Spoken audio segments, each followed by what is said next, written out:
Hello guys, welcome to Potter Paradox. So in this video, we will see what if Petunia loved magic and raised Harry to be better than Lily. If you enjoy these kinds of stories, don't forget to show us some love by hitting the like button and subscribing to the channel.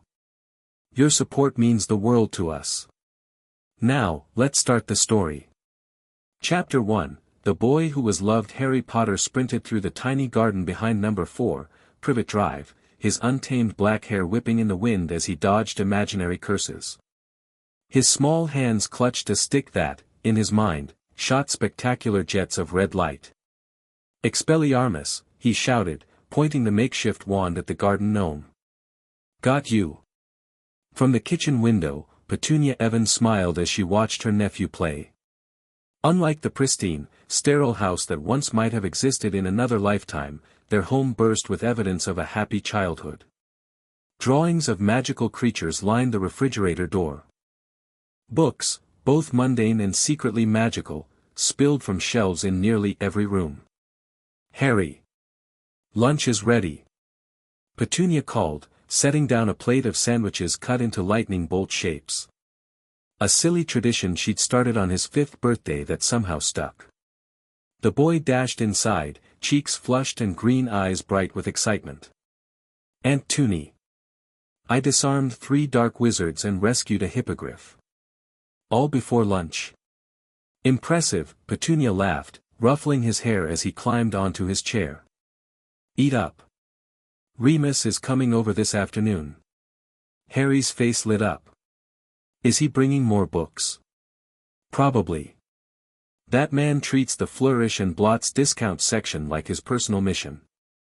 She sat down across from him, watching as he devoured his sandwich. "Slow down, you'll choke." 8-year-old Harry had none of the timidity that might have developed under different circumstances. The cupboard under the stairs stored nothing but old winter boots and garden tools. His bedroom upstairs, once the smaller of the 2 bedrooms, had been expanded when Petunia realized they didn't need a separate guest room. Nobody worth hosting ever came anyway, except the occasional magical visitor.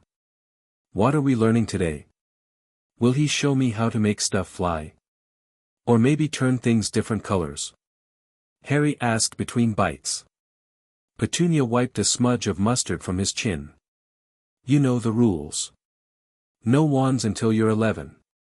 But theory, history, and potions are all fair game." Harry groaned dramatically. "Theory's boring. Your mother was brilliant at theory. It's why she could create her own spells later." Petunia's voice softened whenever she mentioned Lily, not with jealousy but with reverent pride. Harry perked up. "Really? Like what?" "Like the spell that saved you." She touched his lightning scar gently. "Magic isn't just waving sticks and saying funny words, Harry. It's understanding the why and how." The doorbell rang, interrupting their conversation. "That'll be Remus." Harry jumped from his chair and raced to the door. Petunia followed more slowly, smiling at her nephew's enthusiasm.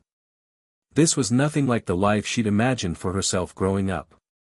After Lily died, after that awful night when she'd found baby Harry on her doorstep with nothing but a letter explaining her sister's murder, everything had changed.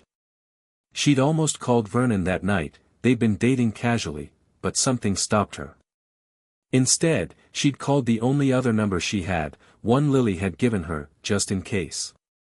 Minerva McGonagall had answered, and within hours, Petunia's small living room had filled with witches and wizards discussing her nephew's future. They'd wanted to take him, to raise him elsewhere, but Petunia had surprised even herself by refusing. "He's my blood," she'd insisted. "Lily would want me to raise him." The compromise they'd reached shaped everything that followed. Harry would stay with Petunia, protected by blood magic, but he wouldn't be isolated from his heritage. Petunia would learn about the wizarding world, and Harry would grow up knowing both worlds. At the door stood Remus Lupin, looking shabby as always in his patched tweed jacket, but his smile was genuine.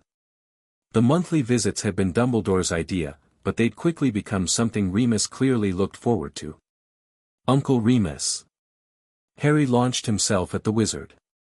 Careful there, cub, Remus laughed, catching him.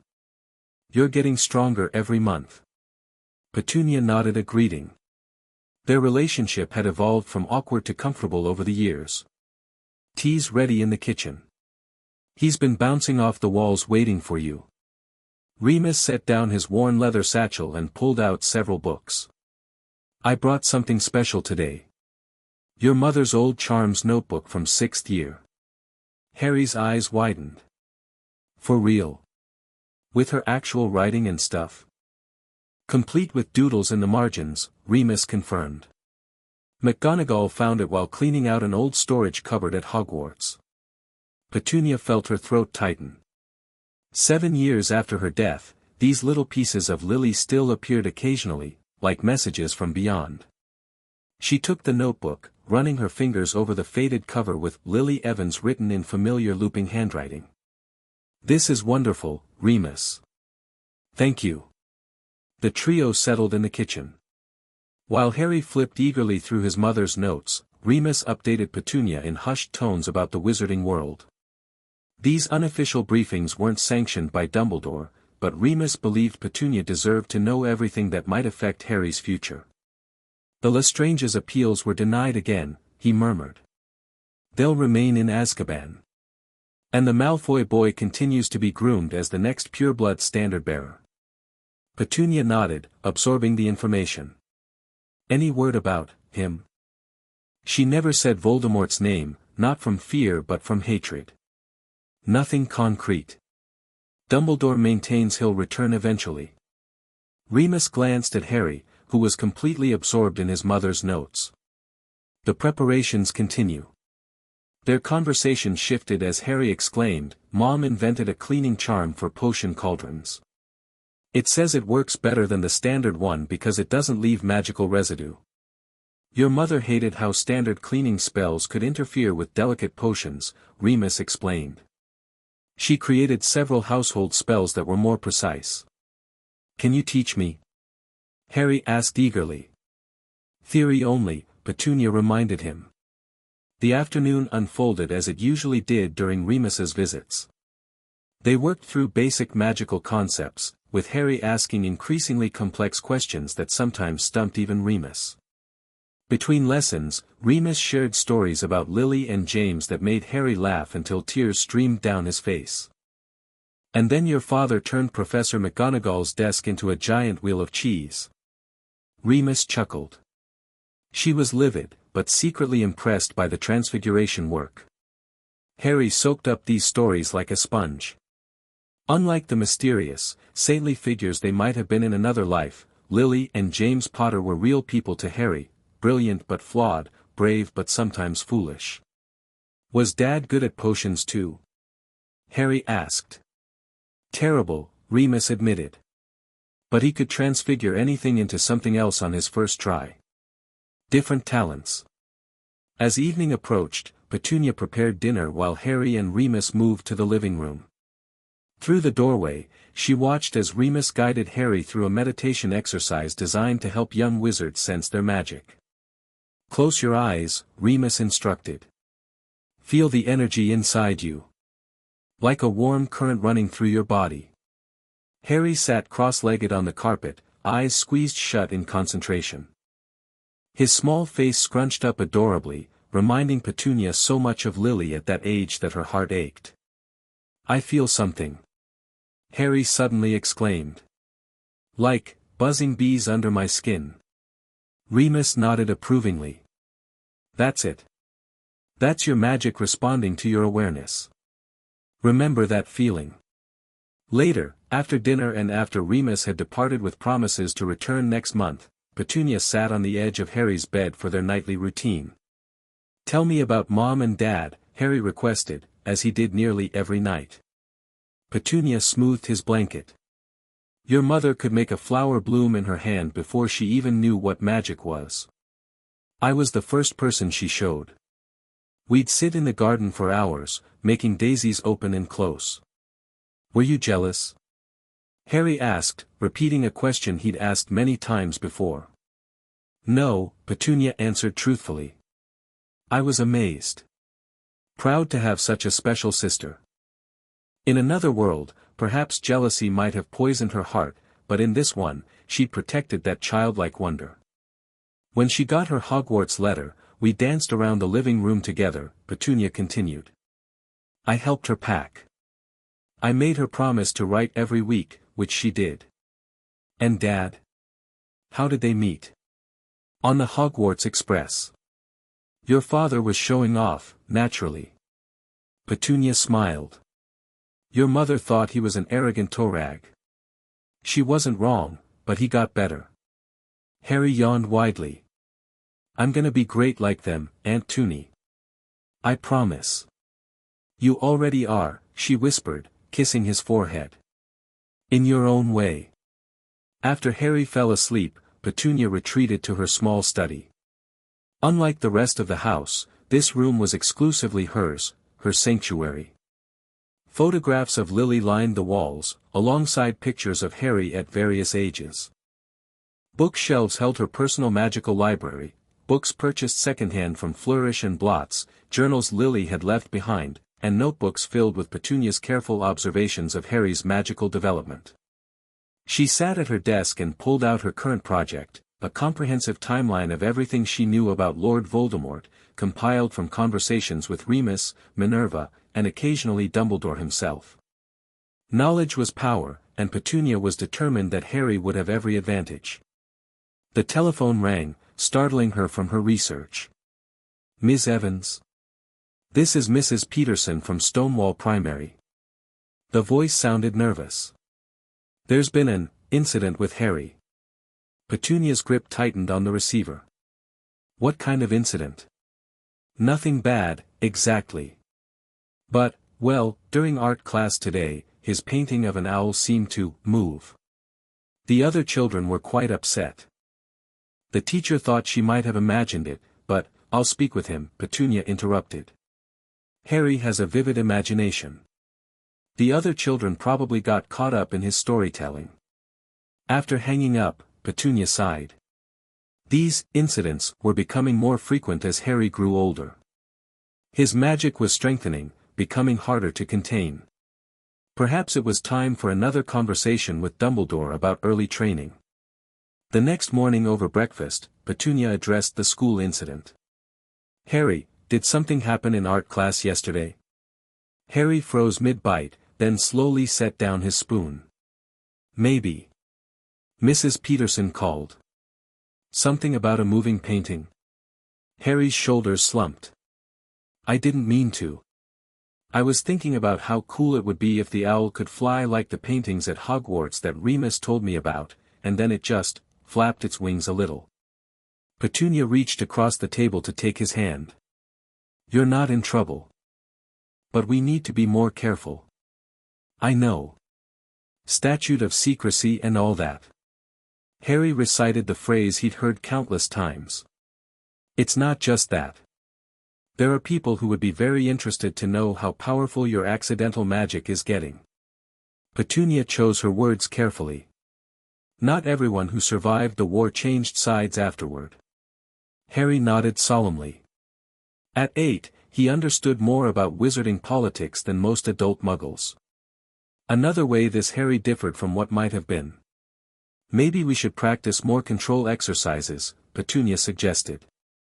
The ones Minerva showed you last time.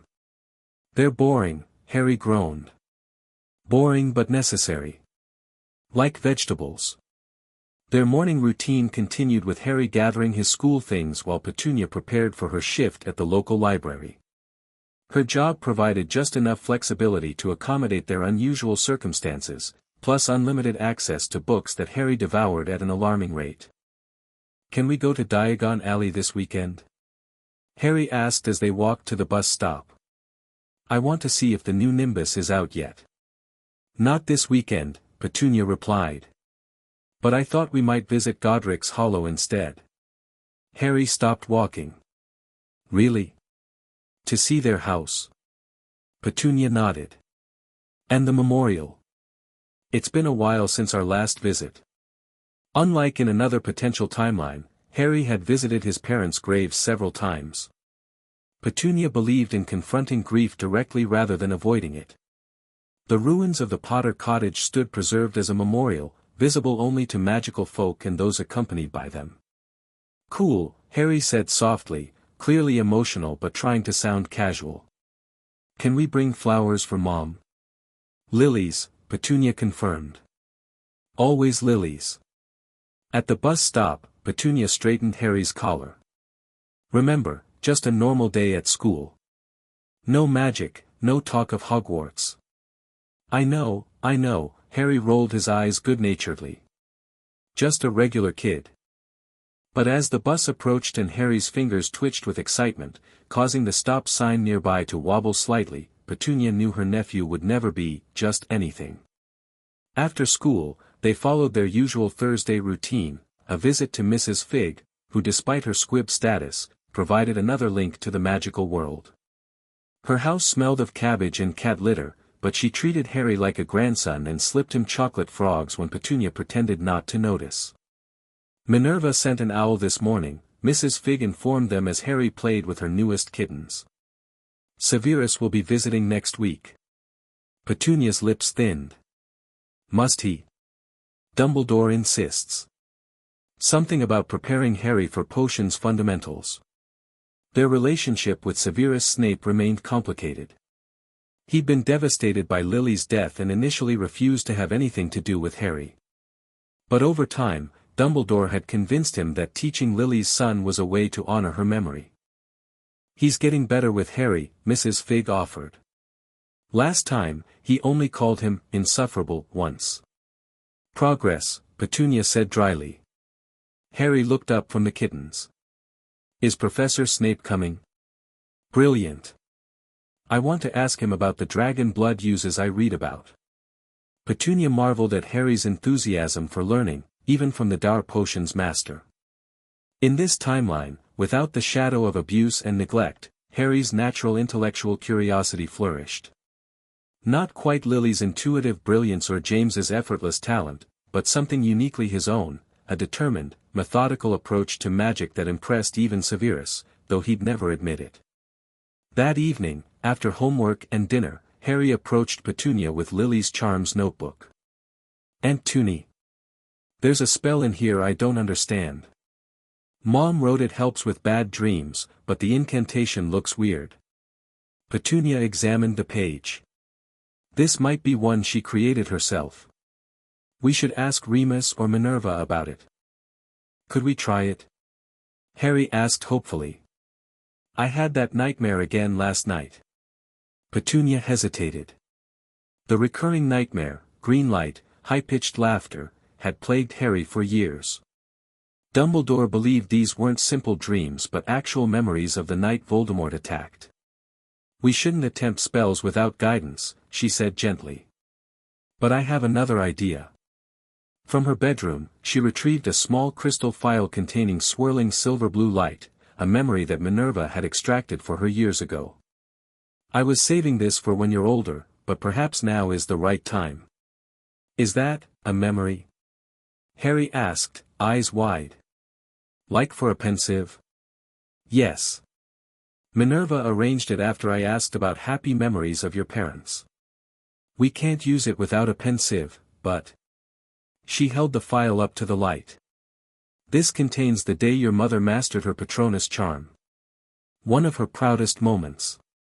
Harry took the delicate container with reverence. "What was her Patronus?" "A doe," Petunia smiled. "Graceful and gentle, just like her. Your father's was a stag. And they matched?" "That's wicked." "Soul magic," Petunia explained. "Something even I don't fully understand." Harry carefully placed the memory phial on his bedside table. "Can I keep this here? Maybe it'll keep the bad dreams away even without the spell." "Of course." Later that night, after Harry had fallen asleep, Petunia wrote in her journal, Harry's accidental magic increasing in frequency and control. Moved from affecting objects to creating animated effects. Need to discuss additional safeguards with AD memory file given tonight, earlier than planned. Nightmares continuing. Visit next week. Prepare Harry for a clemency introduction. Her meticulous record-keeping served multiple purposes. It tracked Harry's development, created a resource for his future education, and provided a history he might someday want. But mostly, it helped Petunia feel like she was doing everything possible to prepare him for what lay ahead. Because despite the peaceful years since Voldemort's disappearance, Petunia never forgot Dumbledore's warning: he will return, and when he does, Harry will be his primary target. The following Saturday, they took the train to Godric's Hollow. Harry clutched a bouquet of lilies and chatted excitedly about everything he discovered in his mother's charms notebook. She created a spell to keep tea warm for hours. And another one to make shoes more comfortable. Uncle Remus says that's what made her so brilliant: she saw everyday problems and fixed them with magic. Petunia smiled. Your mother always had a practical streak. Our father was the same way. The small wizarding village appeared ordinary to Muggles, but as they approached the cemetery, the magic concealing the Potter memorial lifted for them. Harry fell silent as they passed through the gate. At Lily and James's graves, Harry placed the flowers carefully and then stepped back, reaching for Petunia's hand. I wish I remembered them, he said quietly. In a way, you do. Petunia squeezed his hand. Your quick thinking, your talent for trouble, that's all James. And your eyes, your kindness, your way of seeing the best in people, that's Lily. They stood in silence for several minutes before continuing to the cottage. Unlike the pristine memorial it might have become if left untouched, Petunia had worked with the ministry to preserve the site while adding educational elements. A small plaque explained the events of that night, and protective enchantments prevented souvenir seekers from damaging what remained. As they approached the ruined house, Harry's steps slowed. I can feel it, he whispered. The magic here. It's sad. Petunia felt nothing, but she nodded. Magical places hold memories. Remus says Hogwarts is full of magical imprints from centuries of students. Harry approached the gate but didn't open it. Can I have a minute alone? Petunia hesitated, then stepped back. I'll be right here. She watched as Harry stood before his parents' destroyed home, his small shoulders straight, his posture revealing a maturity beyond his years. In moments like this, Petunia saw glimpses of the man he would become, not just a wizard of great power, but a person of great character. Harry reached out and touched the gate. Immediately, the memorial plaque glowed, and additional writing appeared, messages left by visitors over the years, thanking the Potters for their sacrifice, wishing Harry well. Whoa, Harry breathed. He turned to Petunia with wide eyes. Did you know it would do that? Minerva mentioned it, Petunia smiled. Magic responds to you, Harry. It always has. On their way back to the train station, they stopped at a small wizarding cafe concealed from Muggle eyes. The proprietor recognized Harry immediately. The scar was always a giveaway, but respected their privacy, simply nodding and bringing them hot chocolate without fuss.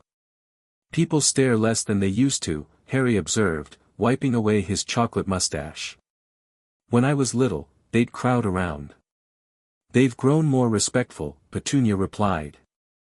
And Dumbledore's had words with the prophet about giving you space. The truth was more complicated. Years of Petunia's fierce protection, backed by Dumbledore's authority, had established boundaries that the wizarding world largely respected. The boy who lived wasn't hidden away, but neither was he public property.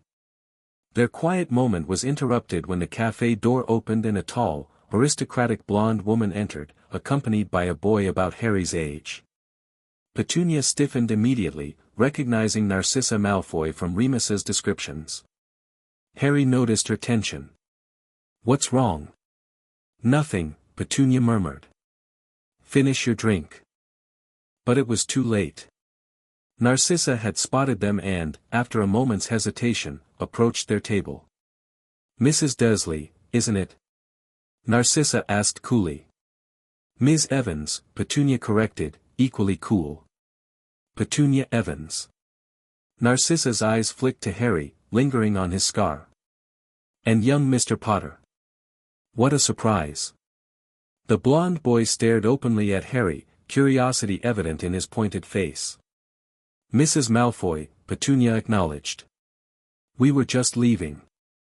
No need to rush on our account, Narcissa said smoothly. In fact, perhaps the boys might introduce themselves. Draco will be in the same year at Hogwarts, after all. Harry glanced at Petunia, who gave a slight nod. Despite her discomfort with the Malfoys, she'd never discourage Harry from forming his own opinions. I'm Harry Potter, Harry said, offering his hand to the blond boy. Draco Malfoy, the boy replied, shaking Harry's hand with obvious excitement. I've heard all about you. Is it true you can already do wandless magic? Harry laughed. Only by accident. Nothing impressive. Father says accidental magic shows potential. I turned our house elf blue last year when he brought me the wrong dessert. Petunia noticed Harry's slight frown at this casual mention of house elf mistreatment. She'd made sure Harry understood that magical ability didn't confer superiority over any being. We really must be going, Petunia interrupted, standing. Our train leaves soon. Narcissa raised an elegant eyebrow. Train? Surely you don't travel by Muggle transportation. We enjoy it, Petunia said firmly. Harry, say goodbye. As they left the cafe, Harry whispered, she seemed snooty. The Malfoys have different values than we do, Petunia explained carefully. Lucius Malfoy claimed to be under the Imperius curse during the war, but many believe he supported Voldemort willingly. Harry considered this. So Draco might be raised to think like Voldemort? Possibly. But people make their own choices, Harry. Remember that. The train ride home was quiet, Harry lost in thought as he often was after their visits to Godric's Hollow. As they approached Little Whinging, he suddenly asked, do you think I'll be in Gryffindor like Mom and Dad? Petunia considered the question. You have plenty of courage, so it's possible. But you also have qualities that might suit other houses. Ultimately, it's about where you'll thrive best. Would you be disappointed if I wasn't in Gryffindor? Of course not, Petunia assured him. Hogwarts houses don't define your character. Your choices do. That evening, after Harry had gone to bed, Petunia wrote to Dumbledore, detailing their encounter with the Malfoys. Such meetings were rarely coincidence in the wizarding world. The next day brought an unexpected visitor. Petunia opened the door to find Severus Snape standing on her doorstep, his perpetual scowl firmly in place. Severus, she greeted him. We weren't expecting you until next week. Plans change, he said curtly. Dumbledore received your letter. The timing of your meeting with Narcissa concerns him. Petunia ushered him inside, calling for Harry, who bounded downstairs with unrestrained enthusiasm. Professor Snape. I didn't know you were coming today. I have questions about Ashwinder eggs and their properties in healing potions. Something that might have been amusement flickered across Snape's face before disappearing. Later, Potter. First, tell me about your meeting with Draco Malfoy. Harry described the brief encounter while Snape listened intently. And what impression did young Mr. Malfoy make? Snape asked when Harry finished. Harry considered the question seriously. Bit full of himself. But interested in magic. And he hesitated, maybe trying too hard to impress me. Snape's eyebrows rose slightly. Perceptive, he murmured, glancing at Petunia. To Harry, he said, the Malfoy family maintains significant influence in wizarding society. They would consider an alliance with the boy who lived advantageous. They want to be my friend because I'm famous? Harry asked, frowning. They want to use your fame, Petunia clarified. There's a difference. But I don't have to dislike Draco because of his parents, right? Harry asked. That wouldn't be fair. Petunia exchanged glances with Snape. This was quintessential Harry, always looking for the good in others, just like Lily. Judge him by his actions, Snape advised. Not his name or his family's reputation. Coming from Snape, who had suffered from such prejudice himself, the advice carried weight. Harry nodded seriously.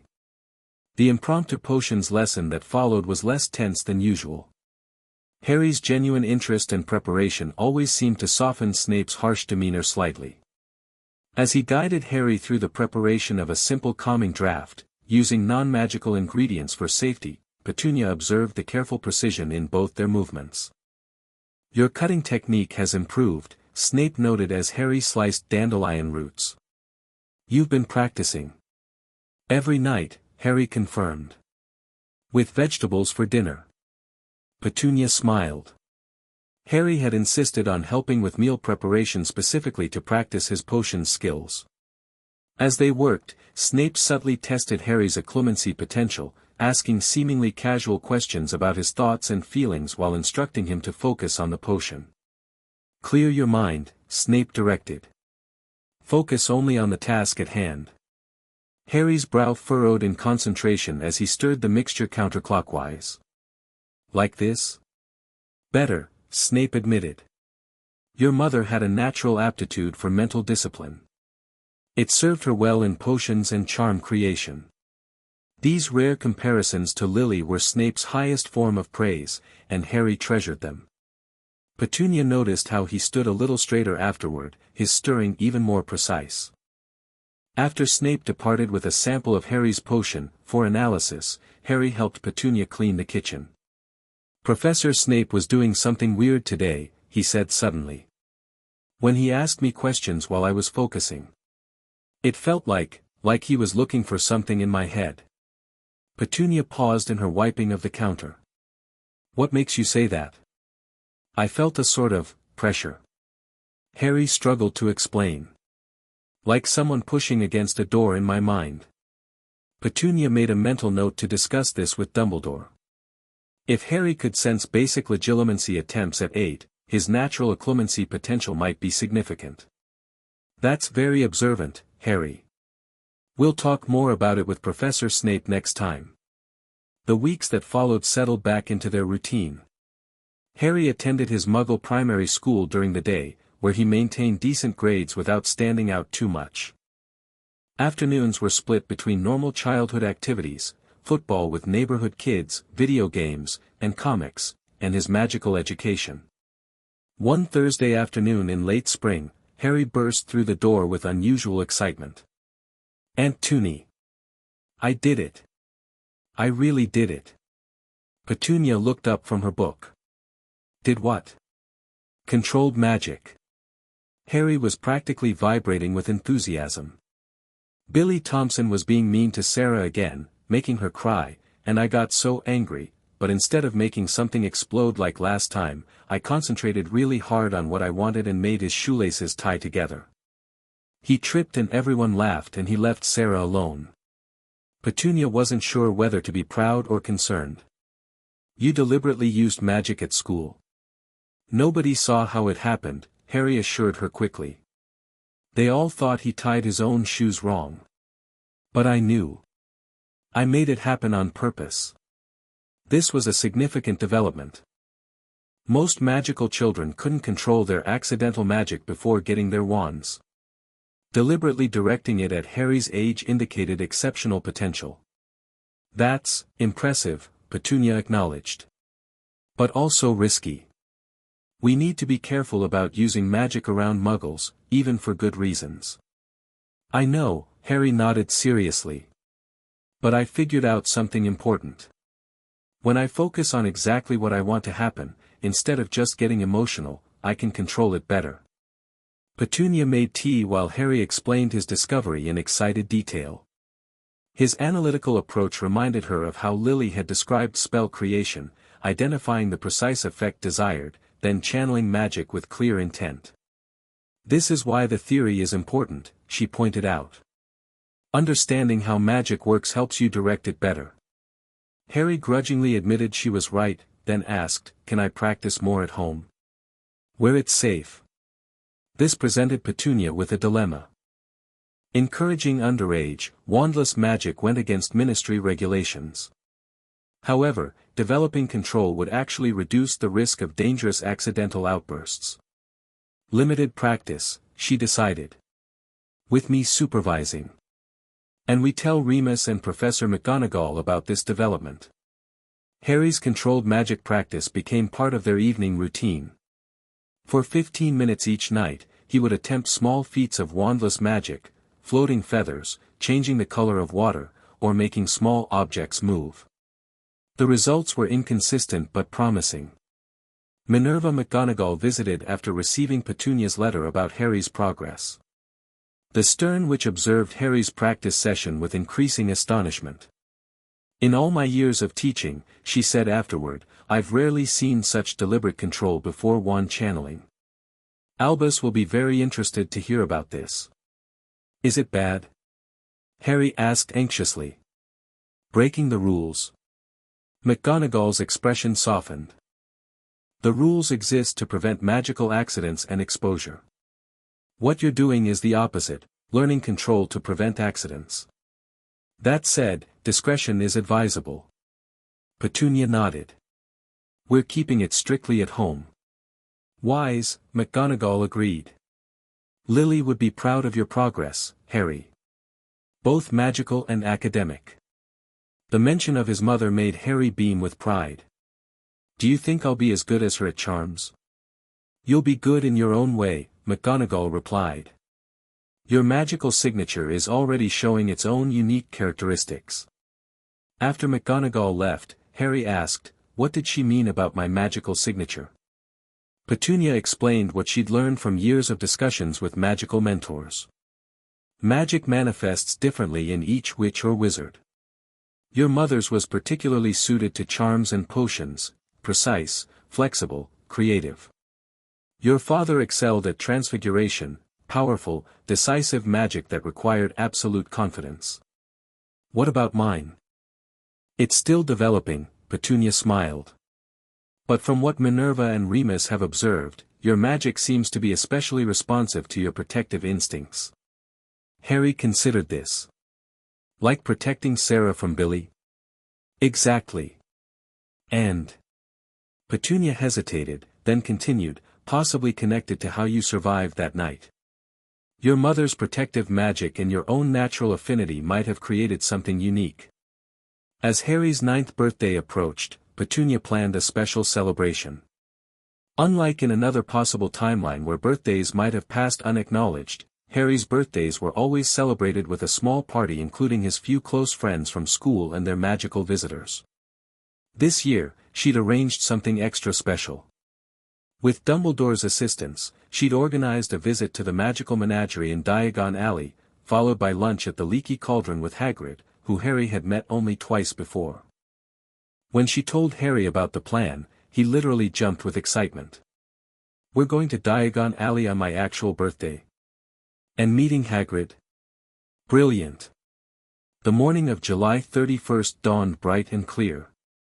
Harry woke early, already dressed and vibrating with anticipation when Petunia came downstairs. "Happy birthday, Harry," she smiled, presenting him with a small package.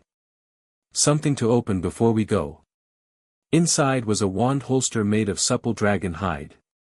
"It's charmed to adjust to your size," Petunia explained. "So it will still fit when you get your wand in 2 years." Wicked. Harry immediately strapped it to his forearm, despite not having a wand yet. "Where did you get it?" "Remus helped," Petunia admitted. "He thought you might appreciate having proper equipment when the time comes." They traveled to London by train, then made their way to the Leaky Cauldron. As always, Harry's appearance caused a stir, with patrons nudging each other and whispering. Tom the barkeeper greeted them warmly. "Young Mr. Potter. Happy birthday, sir." "Thanks, Tom," Harry replied with the easy confidence of someone who had navigated such attention before. Hagrid arrived moments later, filling the doorway with his massive frame. "Harry. Look at ya, growin' like a weed. Happy birthday." Harry beamed up at the half-giant. "Thanks for coming, Hagrid." "Wouldn't miss it," Hagrid assured him. "Got summit special planned for after the menagerie too," if your aunt approves. Petunia raised an eyebrow. What kind of something? Just a quick stop at Florian Fortescue's. He's prepared a special birthday ice cream. Glow-in-the-dark sprinkles and everything. Their visit to the magical menagerie was everything Harry had hoped for. He marveled at the magical creatures, asking intelligent questions that impressed even the shopkeeper. He seemed particularly drawn to the owls. They're so smart, he explained to Petunia. And useful for wizards. Did you know they can find anyone anywhere, even without an address? Your mother had a barn owl named Archimedes, Petunia recalled. He was quite dignified. Can I have an owl when I go to Hogwarts? Harry asked hopefully. We'll see, Petunia smiled, already planning to get him one for his 11th birthday. The ice cream at Fortescue's was indeed spectacular, with sprinkles that hovered above the sundae, glowing different colors and occasionally forming the words, "Happy Birthday Harry," before dissolving back into random patterns. As they ate, Hagrid regaled Harry with stories about magical creatures, particularly dragons. Misunderstood, they are. Just need the right handlin'. Harry listened raptly. Do you have magical creatures at Hogwarts, Hagrid? Course we do. The forest's full of unicorns, centaurs, all sorts. I look after make sure they're all right. I can't wait to see them, Harry said fervently. You'll love care of magical creatures when you're old enough to take it, Hagrid assured him. Professor Kettleburn's brilliant, even with only 1.5 arms left. Petunia choked slightly on her ice cream but recovered quickly. As the day wound down and they prepared to return to Little Whinging, Harry thanked Hagrid enthusiastically. The gentle giant looked emotional as he pressed a crudely wrapped package into Harry's hands. Made it myself, he said gruffly. Hope ya like it. Inside was a hand-carved wooden figure of a stag. It was surprisingly detailed and elegant, showing Hagrid's hidden artistic talent. It's beautiful, Harry whispered, running his fingers over the carving. Like my dad's Patronus. Exactly, Hagrid nodded, wiping his eyes. Figured ya might like a reminder. That night, after the excitement of the day, Harry sat on his bed examining his birthday gifts. Besides the wand holster and Hagrid's carving, he'd received books from Remus, a deluxe potion starter kit from Snape, delivered by Owl with a terse note, and various Muggle presents from his school friends. Petunia knocked gently on his open door. Room for one more present? Harry looked up in surprise. You already gave me the holster. This is different. She sat beside him and handed him a small box. Something that belonged to your mother. Inside was a delicate silver charm bracelet with a single charm, a tiny silver lily. Your father gave this to your mother on their first anniversary, Petunia explained.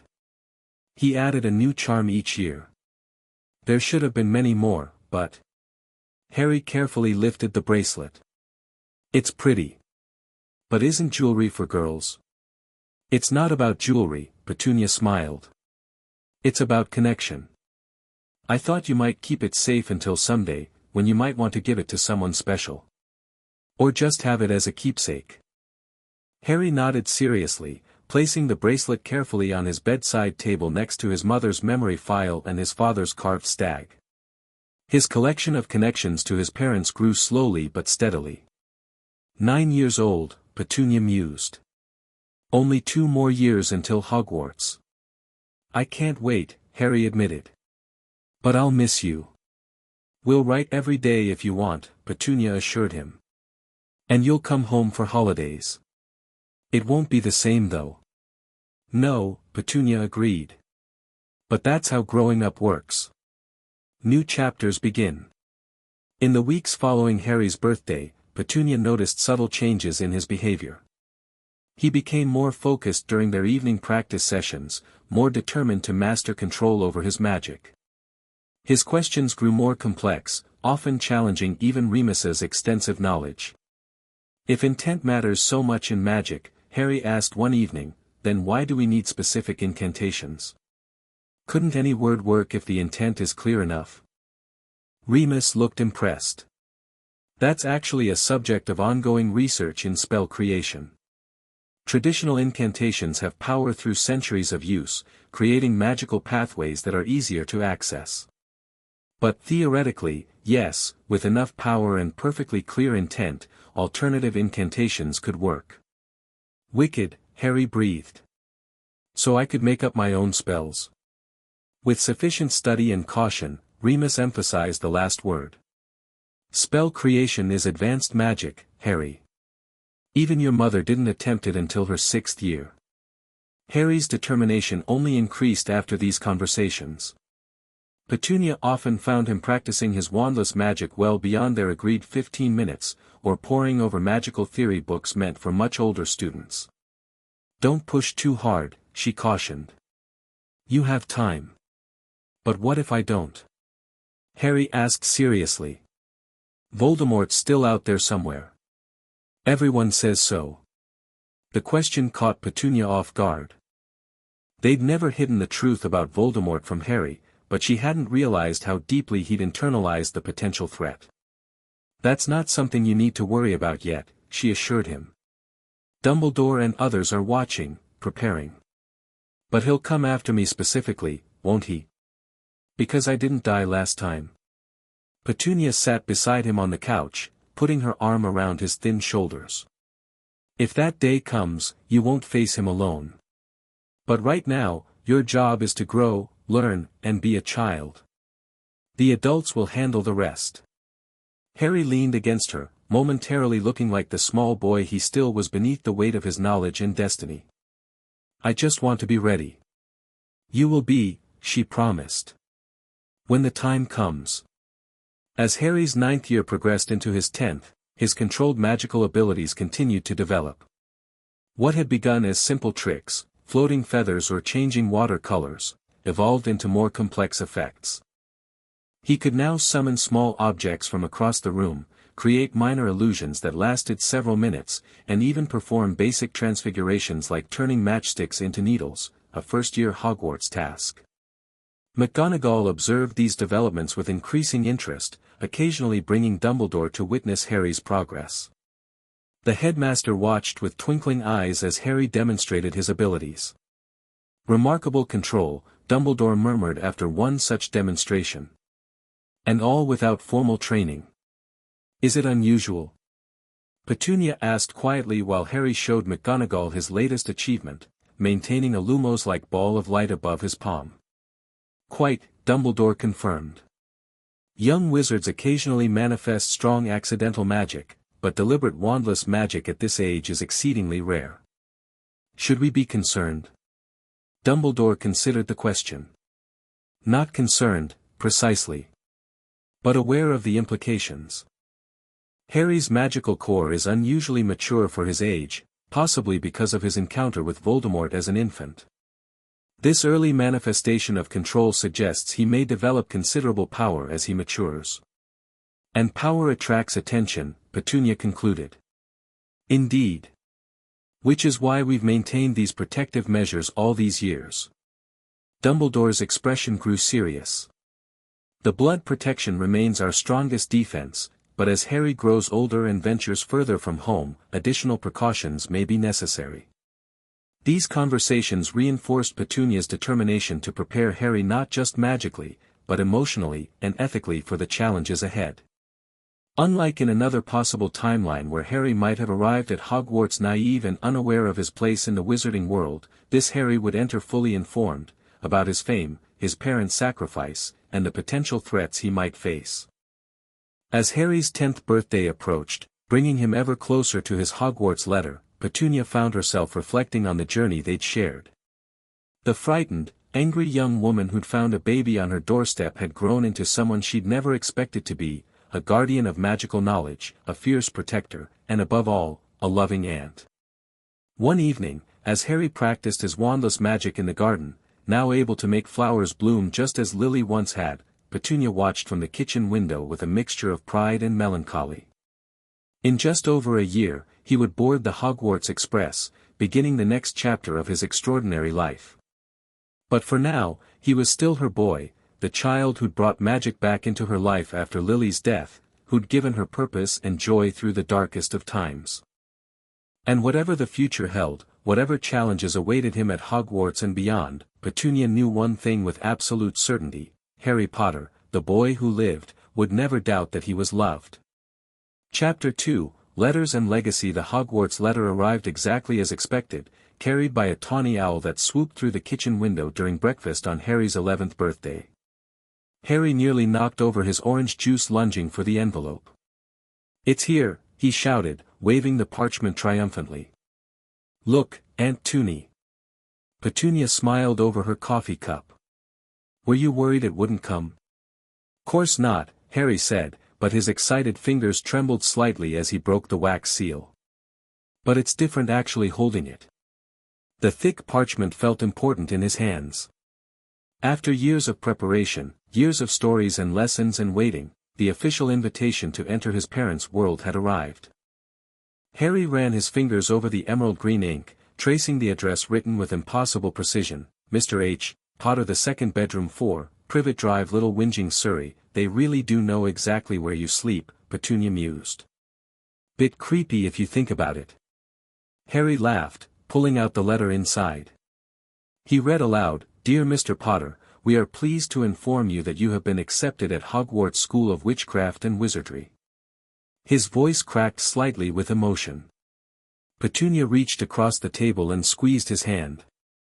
"Your parents would be so proud, Harry." He nodded, unable to speak for a moment. Then he continued reading through the equipment list, his excitement building again. "Cauldron, telescope, wand. Can we go shopping today?" "Please." "Already planned," Petunia revealed. "Remus is meeting us at the Leaky Cauldron at 11. And I believe Hagrid might join us as well." Harry leapt from his chair and hugged her tightly. "You're the best aunt ever." While Harry raced upstairs to get ready, Petunia cleared the breakfast dishes, fighting back unexpected tears. This day had been coming for years, yet now that it arrived, she felt strangely unprepared. The boy who bounded up those stairs was no longer the baby left on her doorstep. In just a month, he'd be gone, starting his life in a world where she couldn't fully follow. Harry reappeared wearing his nicest jeans and the emerald sweater Petunia had given him for Christmas, the one that matched his eyes.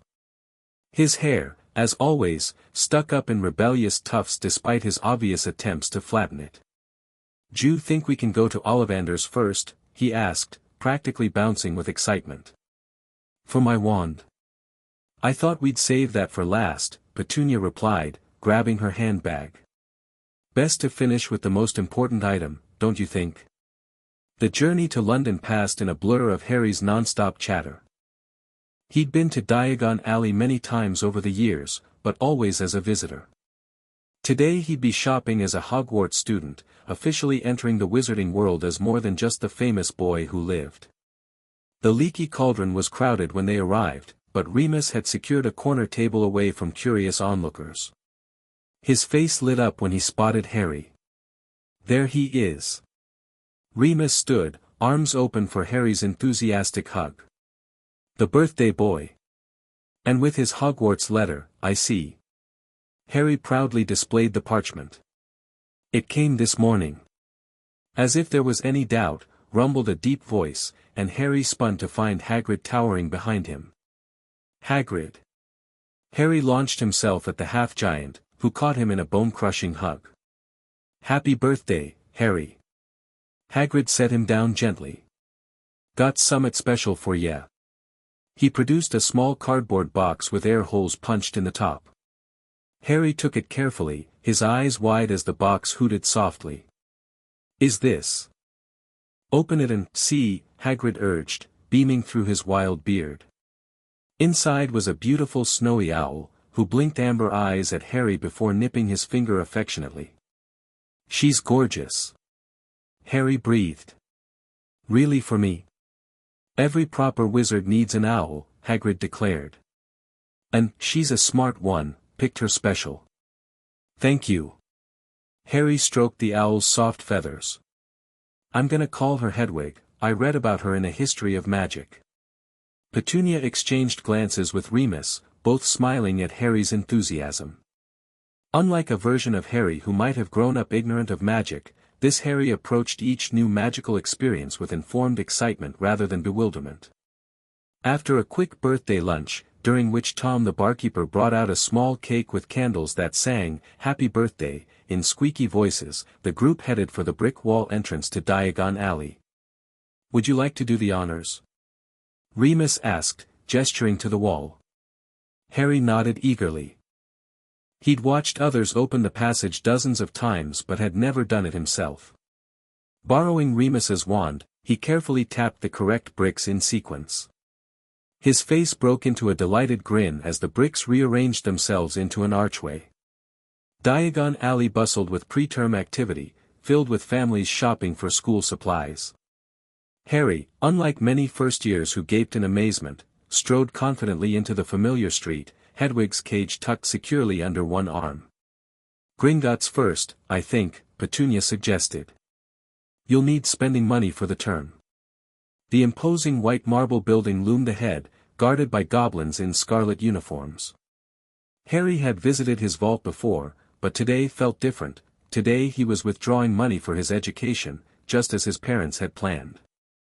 "I'd like to access the Potter Trust Vault," Harry told the goblin teller with polite confidence. The goblin peered down at him. "And does Mr. Potter have his key?" Harry looked to Petunia, who produced a small golden key from her handbag. Unlike in another timeline where Hagrid might have kept Harry's key, Petunia had insisted on maintaining proper access to Harry's inheritance, teaching him responsibility for his finances from an early age. The wild cart ride to the vault was as thrilling as always, with Hagrid turning slightly green and Petunia closing her eyes tight. Harry, meanwhile, whooped with delight at every plunging turn. Inside the vault, Harry carefully counted out galleons for his school supplies, plus some extra for spending money during the term. He'd learned the wizarding monetary system years ago and managed his allowance in both Muggle and magical currency. "Don't forget to set aside some for emergencies," Petunia reminded him. "And Christmas gifts." Back in the sunlight of Diagon Alley, they consulted the equipment list. "Robes first," Remus suggested. "Madame Malkin's should be able to fit you quickly." In the robe shop, Harry found himself standing on a footstool beside another boy being fitted for Hogwarts robes. With a jolt of recognition, he realized it was Draco Malfoy from the cafe in Godric's Hollow. "Hello again," Harry greeted him. "Draco, right?" The blonde boy looked surprised to be remembered. "Potter." "Yes, I thought you might be shopping today too." "Birthday, isn't it?" Harry nodded. "Just got my letter this morning." "I've had mine for weeks," Draco said with a hint of superiority. "Father wanted to wait until today for shopping though, said the selection would be better." Harry bit back a smile at the obvious excuse. The Malfoys had clearly timed their shopping to coincide with his birthday, knowing he'd likely be in Diagon Alley. "Are you excited about Hogwarts?" Harry asked, genuinely curious about the other boy despite Petunia's warnings about the Malfoy family. "Of course," Draco replied. "Father says I'll be in Slytherin, our whole family has been." "What about you?" "Gryffindor like your parents, I suppose." "Maybe," Harry shrugged. "The Sorting Hat decides, though. I'm not fussed either way." Draco looked surprised. "Not fussed? But houses matter. They determine your whole future." "Do they?" Harry asked mildly. "Seems like what you actually do matters more." Before Draco could respond, Madame Malkin declared him finished. As he stepped down from the stool, he hesitated. "I'll be in the last compartment of the train if you want to sit together," he offered with studied casualness. Harry considered this. "Thanks. I might take you up on that." After Draco left, Petunia entered the shop to check on Harry's progress. "Was that the Malfoy boy?" she asked quietly. Harry nodded. "He invited me to sit with him on the train." Petunia's expression remained carefully neutral. "And what did you say?" "That I might," Harry replied. I want to form my own opinions about people. Pride flickered across Petunia's face. Good. Just remember what we've discussed about certain families' histories. Always, Harry promised. The rest of their shopping proceeded efficiently. Unlike other new students who needed extensive explanations about magical items, Harry knew exactly what he wanted in each shop. At Flourish and Blotts, he selected his required textbooks quickly, then added several supplementary titles on defense against the dark arts and potions, subjects he particularly enjoyed in his pre-Hogwarts studies. Professor Quirrell teaches defense this year, Remus mentioned as Harry examined a book on counter curses. He's recently returned from sabbatical, used to teach Muggle studies. Is he any good? Harry asked, adding the book to his stack. Remus hesitated. He was quite knowledgeable, but rather timid. Not what you'd expect for the subject. In the apothecary, Harry selected his potions' ingredients with care, remembering Snape's exacting standards. He added extra supplies of certain ingredients he knew would be useful for practice potions. Professor Snape will be impressed with your preparation, Remus observed. Harry grinned. He'll find something to criticize anyway. Throughout their shopping, Harry noticed people staring and whispering. He was used to this attention in the wizarding world, but today it seemed more intense. Word had clearly spread that Harry Potter was shopping for his Hogwarts supplies. The boy who lived, starting Hogwarts at last, he overheard one witch telling her friend. Supposed to be quite powerful already. Harry pretended not to hear, but Petunia's hand tightened protectively on his shoulder. By mid-afternoon, they had purchased nearly everything on the list. Harry's new trunk, a handsome model with multiple compartments and featherlight charms, was packed with books, robes, equipment, and supplies. Only one critical item remained. Ollivanders, Harry breathed as they approached the narrow, shabby shop. Despite all his magical experiences, this moment, getting his own wand, felt monumental. We'll wait out here, Remus decided, exchanging glances with Petunia. This should be your moment alone. Harry nodded gratefully and pushed open the door, stepping into the dusty, quiet shop. The tingle of magic in the air raised goosebumps on his arms. Ah, Mr. Potter. A soft voice spoke from the shadows. I wondered when I'd be seeing you. Ollivander emerged, his pale eyes shining like moons in the dim shop. Unlike another Harry who might have been startled, this Harry had been prepared for the wandmaker's theatrical nature. Hello, Mr. Ollivander, he greeted politely. I'm here for my wand. Or perhaps, the old man smiled mysteriously, the wand that is here for you. He studied Harry intently. You have your mother's eyes, but there's something of your father in your bearing. I remember their wands, of course. Lily Evans, 10¼ inches, willow, swishy. Excellent for charm work. James Potter, mahogany, 11 inches, pliable. Powerful and excellent for transfiguration. Harry nodded, having heard descriptions of his parents' wands many times from Remus and others. I've been looking forward to finding my match. Indeed. Most interesting. Ollivander's silvery eyes lingered on Harry's scar. I'm sorry to say I sold the wand that did that. 13½ inches. You. Powerful wand, very powerful, and in the wrong hands, well, if I'd known what that wand was going out into the world to do.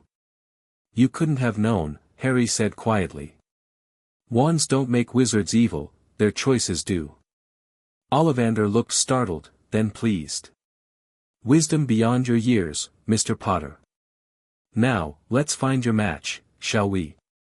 What followed was a parade of wands, holly, oak, vine, maple, each rejected almost immediately.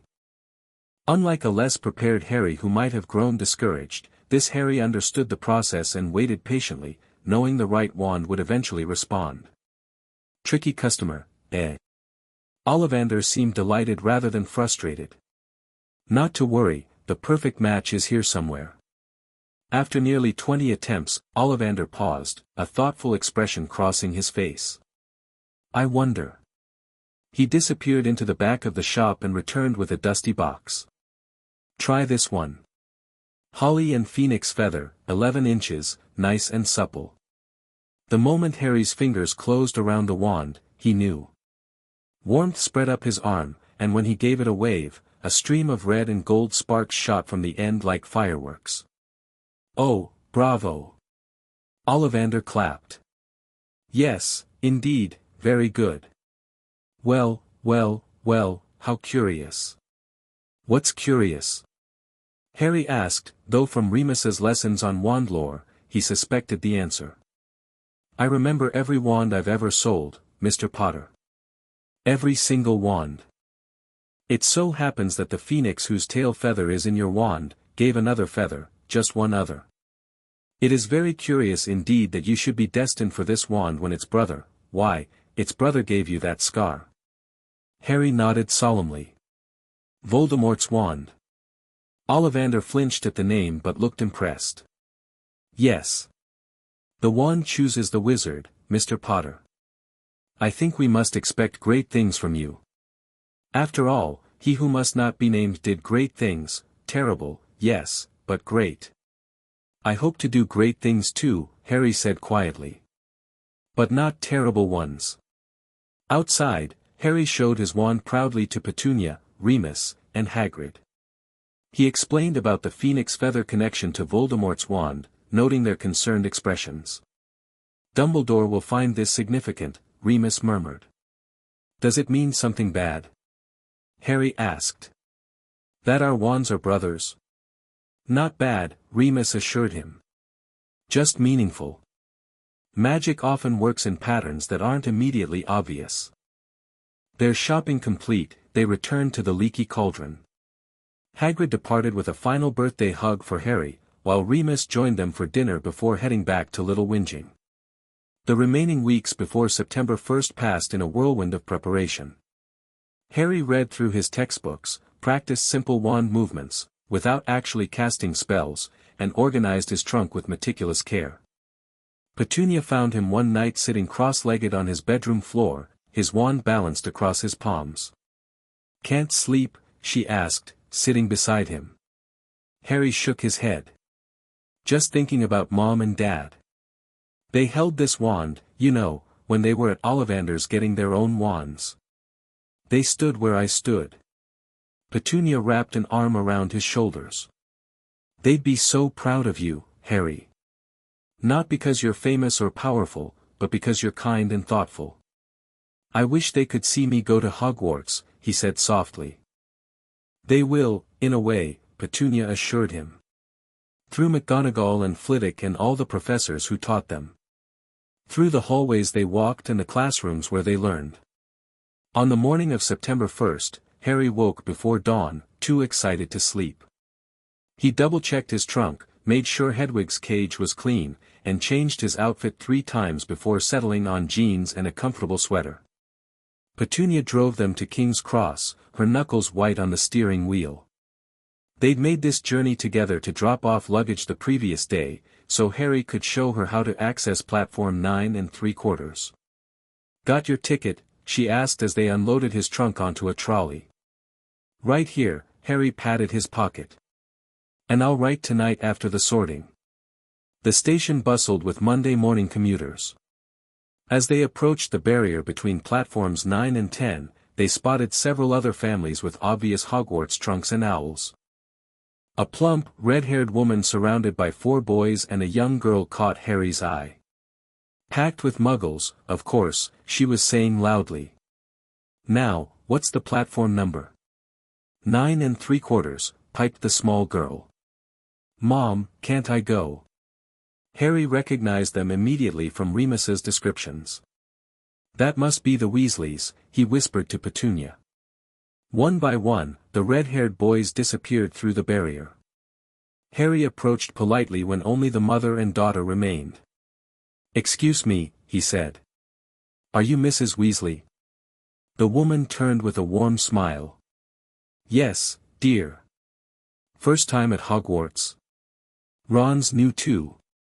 She gestured to her youngest son, who stood awkwardly beside her. "I'm Harry Potter," he introduced himself. "Remus Lupin has told me about your family." Mrs. Weasley's eyes widened, and the little girl gasped. "Oh my goodness. Harry Potter. Of course, Remus mentioned he visits you. Lovely man."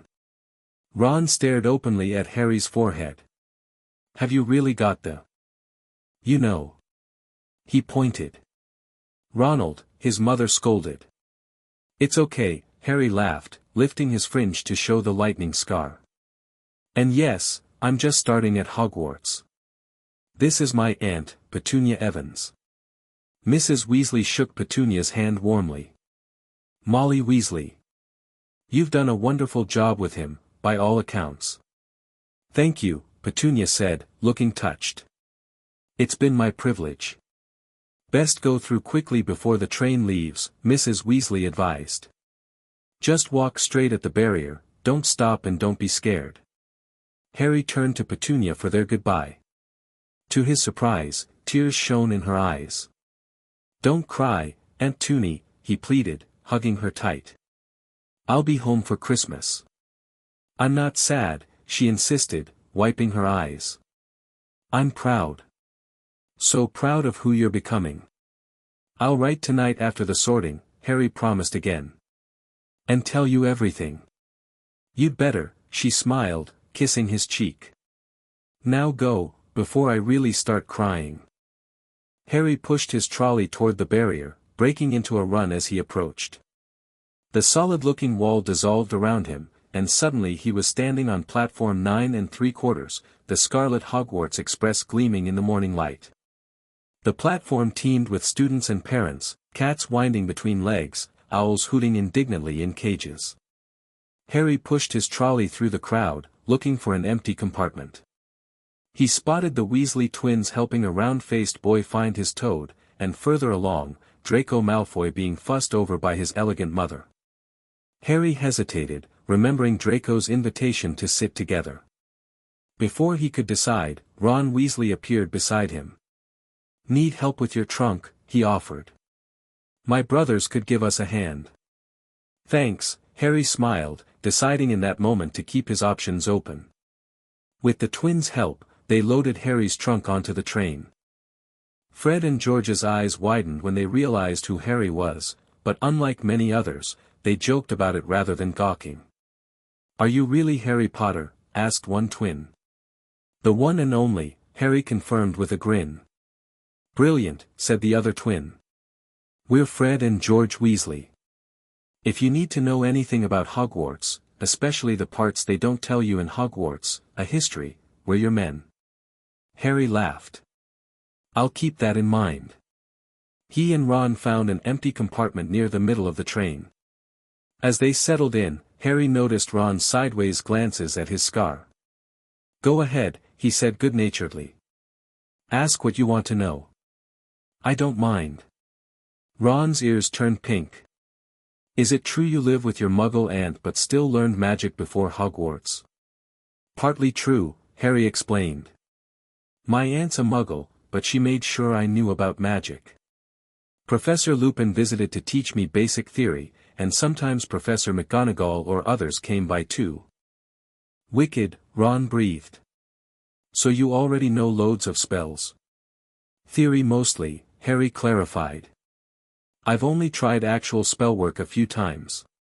This wasn't strictly true, his wandless practice had been extensive, but Harry had learned from Remus that downplaying his abilities was sometimes wise.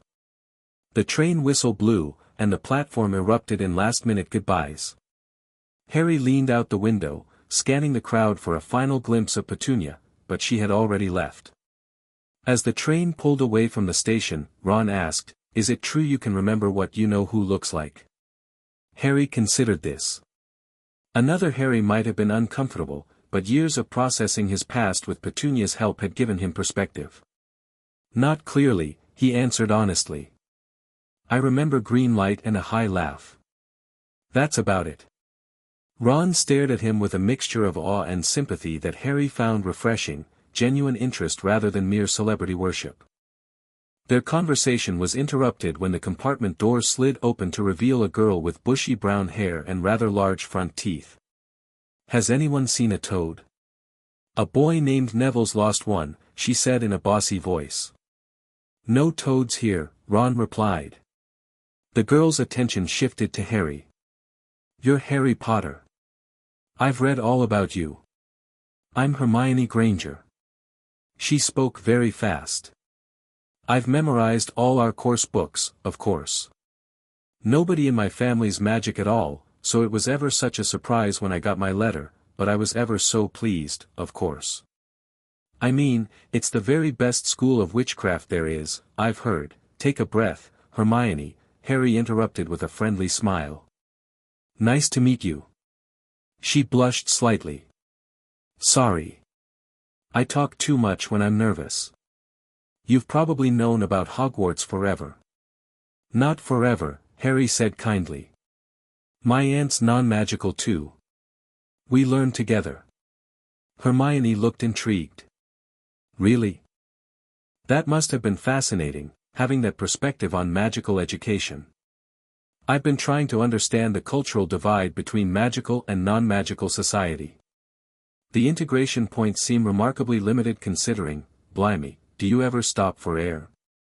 Ron interrupted. Hermione bristled, but before she could retort, the compartment door opened again. Draco Malfoy stood there, flanked by two large boys. "They're saying Harry Potter's in this compartment," Draco said, spotting Harry. "So it's true.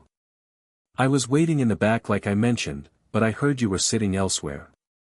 "Sorry about that," Harry said genuinely. "I got sidetracked helping with trunks." Draco's eyes flicked to Ron. "No need to ask who you are. Red hair, freckles, and hand-me-down robes. You must be a Weasley." Ron's ears turned pink again, this time with anger. "And you're Draco Malfoy," Hermione observed. "I've read about your family in modern magical history." Draco looked at her with faint disdain. "I don't believe I know you." "Hermione Granger," she replied, extending her hand confidently. Draco hesitated, then shook it briefly. "Muggle-born, I presume?" "Yes," she answered, chin lifting slightly. "First witch in my family." "Interesting." Draco's tone made the word sound anything but. He turned back to Harry. "You'll soon find that some wizarding families are better than others, Potter. You don't want to go making friends with the wrong sort. I can help you there." Harry met Draco's gaze steadily. "I appreciate the offer, but I prefer to decide for myself who the wrong sort are." A brief flash of surprise crossed Draco's face, followed by something like respect. "Fair enough. The offer stands if you change your mind." He nodded curtly and left, his two companions following. "You told him off?" Ron said, looking impressed. "My dad says the Malfoys were right in with you-know-who during the war." "I didn't tell him off," Harry clarified. "I just didn't let him tell me what to think. There's a difference." Hermione was studying Harry with newfound interest. That was diplomatically handled. Most people would have just chosen a side. "People are complicated," Harry shrugged. "My aunt taught me that."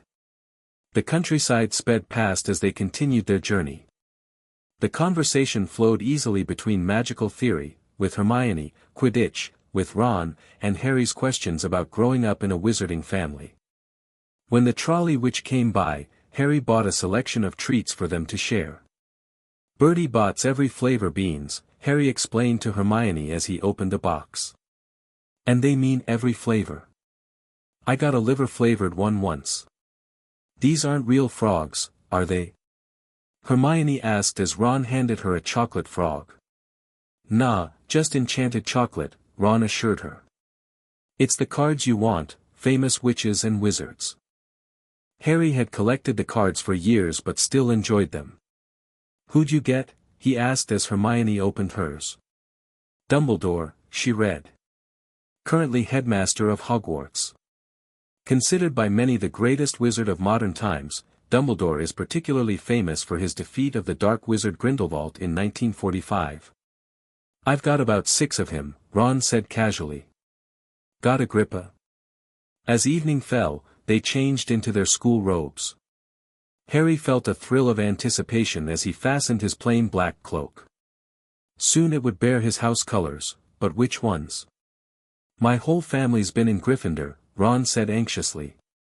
Don't know what they'd say if I'm not. What about you, Harry? Know which house you want? Harry considered. I'm not sure. They all have their merits. Even Slytherin. Ron looked skeptical. Ambition and resourcefulness aren't bad qualities, Harry pointed out. It's how you use them that matters.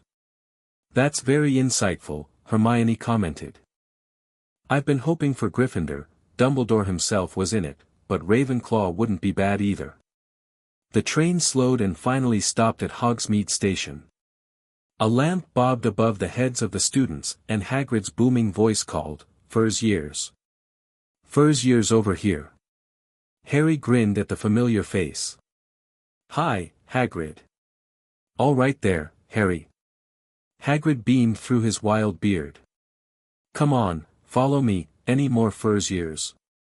They followed Hagrid down a steep, narrow path that opened suddenly onto the edge of a great black lake. There, perched atop a mountain on the other side, its windows sparkling in the starry sky, was Hogwarts Castle. Even Harry, who had seen countless magical wonders, caught his breath. The sight exceeded every description he'd heard, every picture he'd seen. This was his parents' school, his heritage, his future. "No more and 4 to a boat." Hagrid called, pointing to a fleet of little boats sitting in the water. Harry, Ron, and Hermione climbed into one, joined by Neville Longbottom, who had finally found his toad. The boats glided across the smooth, glass-like lake. Everyone was silent, staring up at the vast castle overhead as they sailed nearer and nearer to the cliff on which it stood. They ducked through a curtain of ivy that hid an opening in the cliff face and were carried along a dark tunnel until they reached an underground harbor. They clambered out onto rocks and pebbles, then followed Hagrid up a passageway in the rock, coming out at last onto smooth, damp grass right in the shadow of the castle. They walked up a flight of stone steps and crowded around the huge, oak front door. Hagrid raised a gigantic fist and knocked 3 times. The door swung open to reveal Professor McGonagall in emerald green robes, her stern face exactly as Harry remembered from her visits to Privet Drive. "The Fur's years, Professor McGonagall," said Hagrid. "Thank you, Hagrid. I will take them from here." She led them across the flagged stone floor into a small, empty chamber off the hall. Harry could hear the drone of hundreds of voices from a doorway to the right. The rest of the school must already be here. McGonagall's welcome speech about the houses being like families was familiar to Harry from her previous explanations, but he listened respectfully anyway. When she mentioned the sorting ceremony taking place in a few minutes, nervous whispers broke out among the first years. "How exactly do they sort us?" asked a sandy-haired boy anxiously. "Some sort of test, I think," Ron whispered. Fred said it hurts a lot, but I'm sure he was joking. Harry caught Hermione muttering under her breath, reviewing spells she'd learned. He leaned closer to both of them. "It's just a hat," he murmured. "A magical sorting hat that looks into your mind and sees where you belong. No tests, no pain." Ron looked relieved, while Hermione appeared both grateful and slightly disappointed not to show off her preparation. When McGonagall returned, she led them into the great hall. Harry had heard detailed descriptions of this room from Remus and others, but the reality was still breathtaking. Thousands of candles floated in midair over 4 long tables where the rest of the students were sitting. At the top of the hall was another long table where the teachers sat. "It's bewitched to look like the sky outside. I read about it in Hogwarts, a history," Hermione whispered, pointing to the velvety black ceiling dotted with stars. McGonagall placed a 4-legged stool in front of the first years. On top of the stool, she put a pointed wizard's hat, patched and frayed and extremely dirty. For a few seconds, there was complete silence. Then the hat twitched, a rip near the brim opened wide like a mouth, and it began to sing. The song described the 4 houses and their qualities. When it finished, the whole hall burst into applause. Harry clapped along, thinking about where he might belong. Unlike another version of himself who might have simply wished for, not Slytherin, this Harry had spent years considering the merits of each house. Professor McGonagall stepped forward holding a long roll of parchment. When I call your name, you will put on the hat and sit on the stool to be sorted.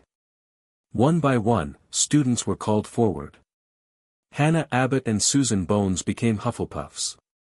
Terry Boot and Mandy Brocklehurst went to Ravenclaw. Lavender Brown was the first new Gryffindor, and Millicent Bulstrode the first Slytherin.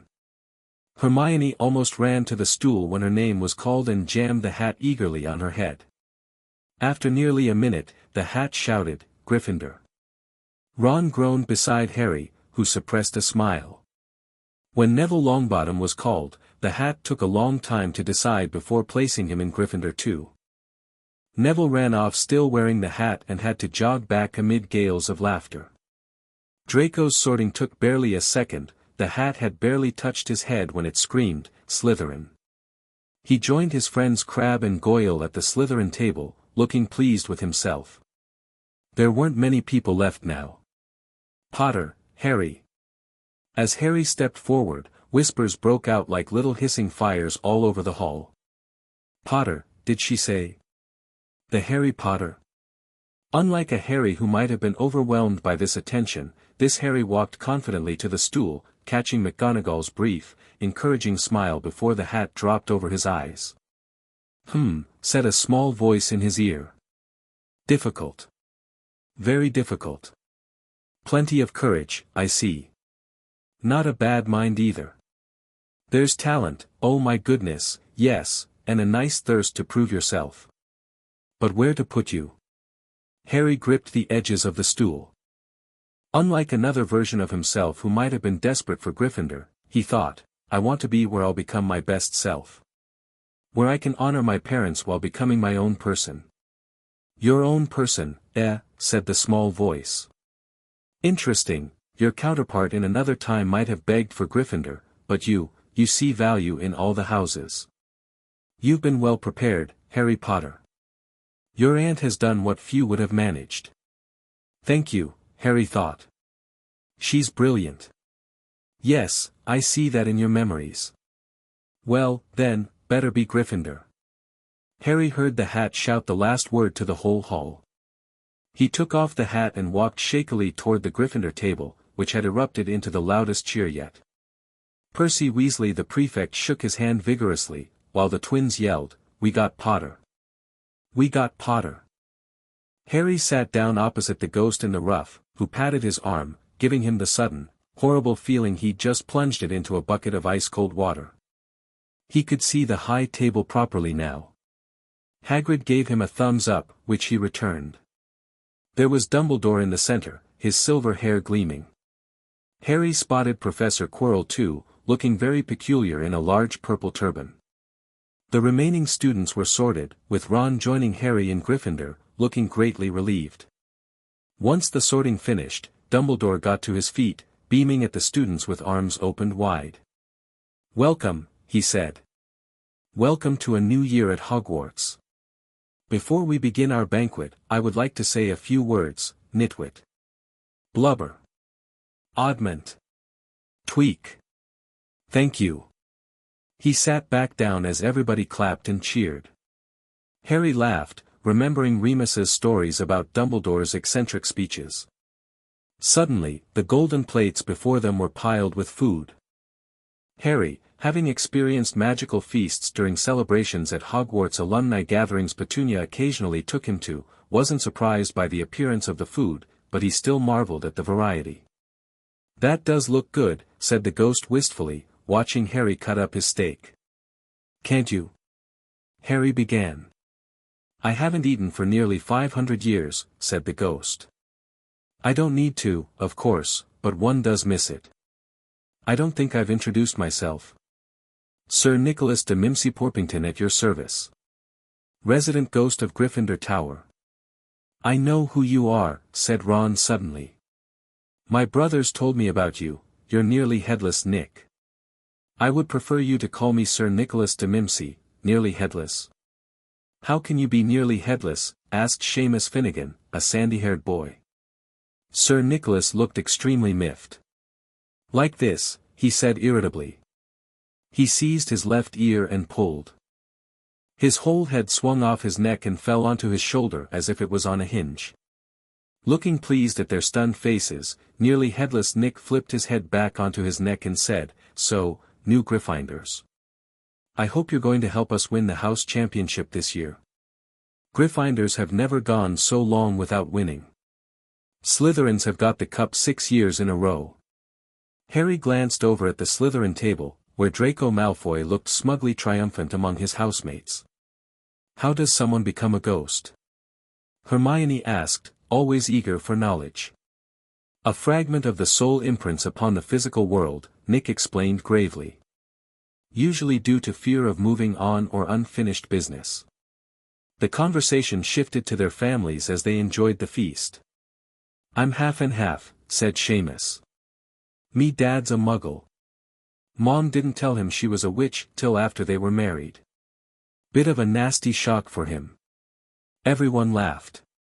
"What about you, Neville?" said Ron. "My gran brought me up and she's a witch," said Neville, "but my family thought I was all muggle for ages. My great-uncle Algy kept trying to catch me off my guard and force some magic out of me. He pushed me off the end of Blackpool Pier once, I nearly drowned, but nothing happened until I was 8. He was hanging me out of an upstairs window when my great-auntie Enid offered him a meringue and he accidentally let go. But I bounced, all the way down the garden and into the road. They were all really pleased, Gran was crying, she was so happy." Harry frowned slightly. Unlike another Harry who might have accepted this as normal, this Harry had been raised to recognize that such treatment was inappropriate, even in wizarding culture. "That sounds dangerous," he said carefully. "They shouldn't have put you in harm's way like that." Neville looked surprised, then thoughtful. I guess I never thought of it that way. My aunt says magic shows itself when it's ready," Harry explained. "Forcing it can do more harm than good." Neville nodded slowly, as if considering this new perspective. As the desserts appeared, the talk turned to lessons. "I'm really looking forward to Transfiguration," Hermione said eagerly. "It sounds like the most complex magic we'll learn." "Potions is supposed to be fascinating too," Harry added. "Though Professor Snape has a reputation for being strict." Percy Weasley overheard this. "Strict is an understatement. Snape favors Slytherin, he's their head of house, and he's rather harsh on Gryffindors." Harry nodded, unsurprised. Despite their complicated relationship, Snape had never disguised his bias during their lessons. At last, the desserts disappeared, and Professor Dumbledore got to his feet again. The hall fell silent. "Just a few more words now that we are all fed and watered. I have a few start-of-term notices to give you. First years should note that the forest on the grounds is forbidden to all pupils. And a few of our older students would do well to remember that as well." Dumbledore's twinkling eyes flashed in the direction of the Weasley twins. "I have also been asked by Mr. Filch, the caretaker, to remind you all that no magic should be used between classes in the corridors. Quidditch trials will be held in the second week of the term. Anyone interested in playing for their house teams should contact Madam Hooch. And finally, I must tell you that this year, the third-floor corridor on the right-hand side is out of bounds to everyone who does not wish to die a very painful death." A few people laughed, but Harry wasn't among them. From his discussions with Remus about Hogwarts security, he knew Dumbledore never made idle threats about student safety. "He's not serious," Hermione muttered to Percy. "Must be," Percy frowned.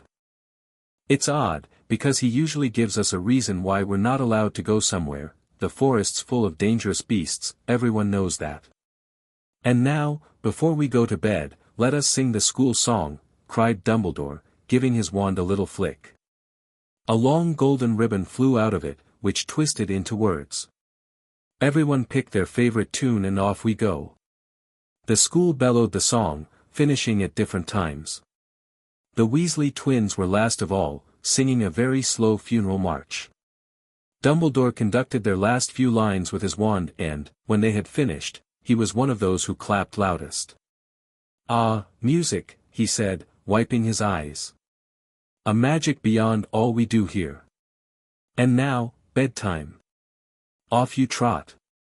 The Gryffindor first years followed Percy through the chattering crowds, out of the great hall, and up the marble staircase. Harry's legs felt like lead, but only because he was so tired and full of food. He was too sleepy to be surprised by the moving portraits or the secret passages Percy led them through. They climbed more staircases, yawning and dragging their feet, until they reached a portrait of a very fat woman in a pink silk dress. "Password," she said.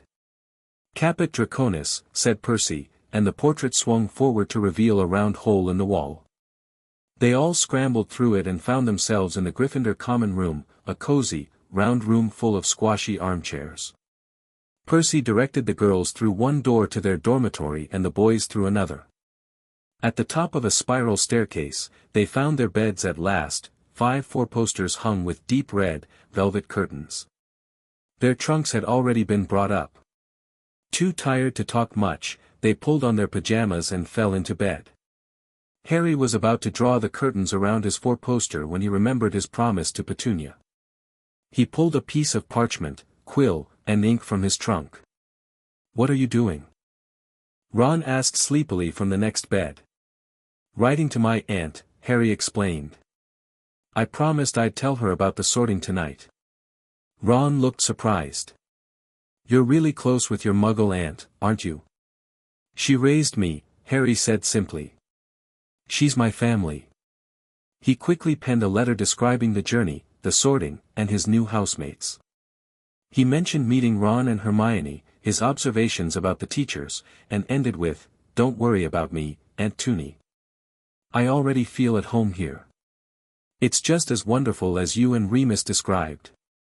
I miss you, but I'm excited for classes to start. I'll write again soon with more details.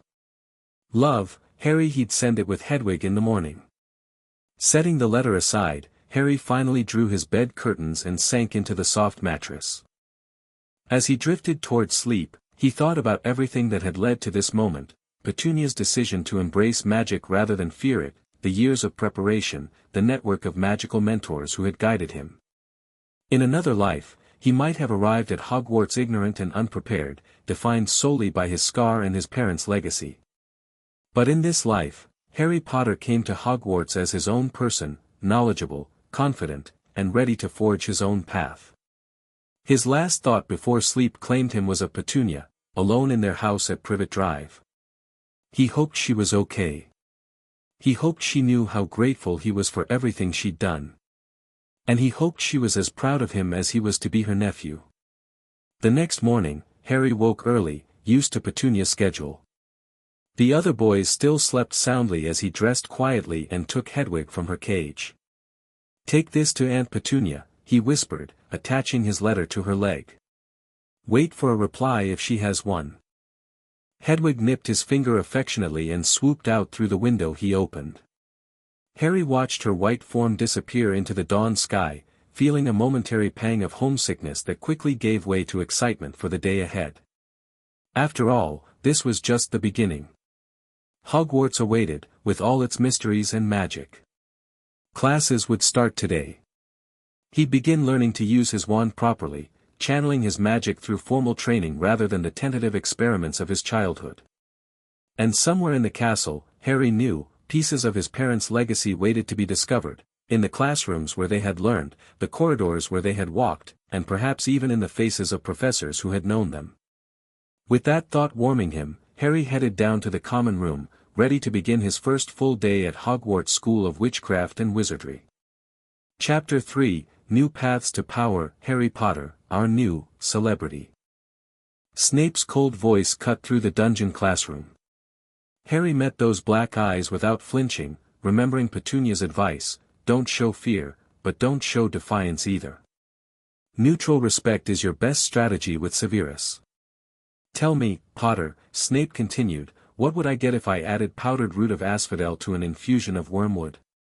Hermione's hand shot into the air beside him. Harry kept his gaze steady. The draught of living death, sir. A powerful sleeping potion. Something flickered across Snape's face, surprise, perhaps, or grudging approval. Where would you look if I asked you to find a bezoar? The stomach of a goat, sir. It's a stone that can save you from most poisons. Snape's eyes narrowed. What is the difference between monkshood and wolfsbane? They're the same plant, sir. Also called aconite. Silence fell over the classroom. The other students stared at Harry with varying degrees of shock and admiration. Even Malfoy looked impressed. Well? Snape snapped at the rest of the class. Why aren't you writing this down? There was a sudden rummaging for quills and parchment. Over the noise, Snape added, and a point to Gryffindor for adequate preparation, Potter. Ron's jaw dropped. Did Snape just give Gryffindor a point? He whispered as they began brewing their boil cure potion. Harry shrugged, carefully weighing dried nettles. He's complicated. He's a git, Ron insisted, but quietly enough that only Harry could hear. Harry didn't argue but focused on his potion instead. Unlike his classmates, who followed the textbook instructions with varying levels of success, Harry incorporated techniques Snape had taught him over the years, crushing the snake fangs with the flat of his blade rather than chopping, stirring precisely 7 times clockwise, then once counterclockwise.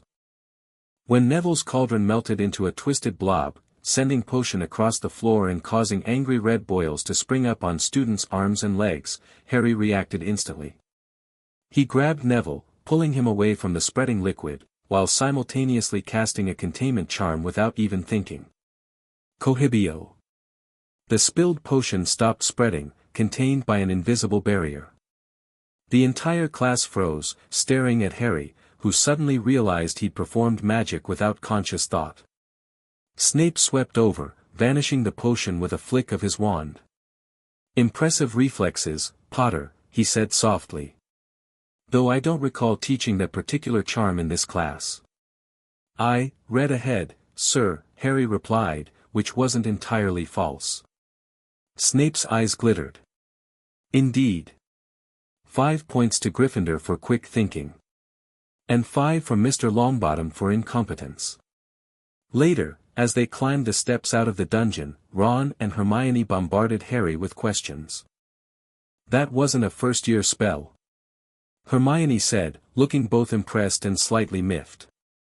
That was at least third-year material. My aunt made sure I knew basic safety spells, Harry explained, downplaying his abilities. After a few accidental magic incidents at home. But you didn't even use your wand. Ron exclaimed. I did, Harry lied smoothly. You just didn't notice in all the chaos. Hermione looked skeptical but dropped the subject as they headed to their next class. Harry knew he'd need to be more careful.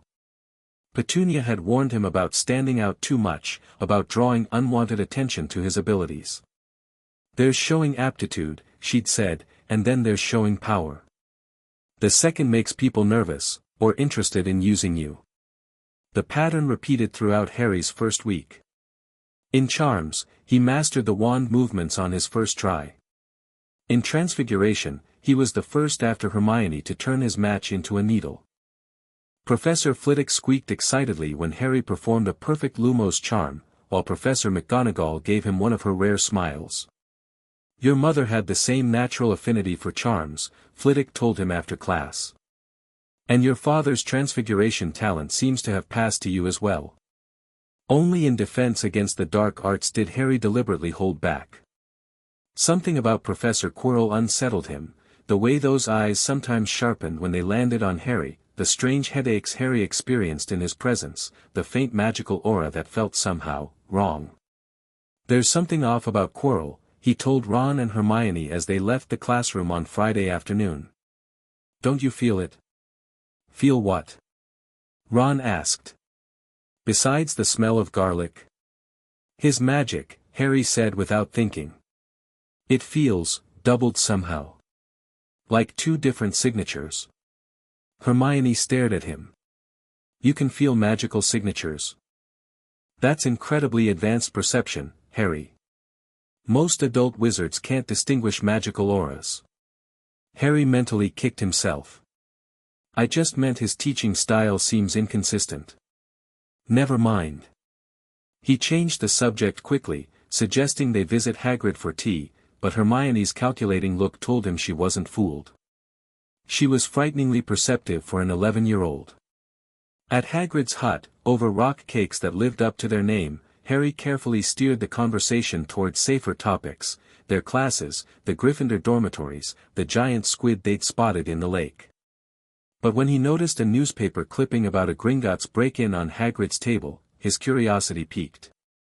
Hagrid, this says the break-in happened on July 31st, that's my birthday. That's the day we went to Diagon Alley together. Hagrid wouldn't meet Harry's eyes.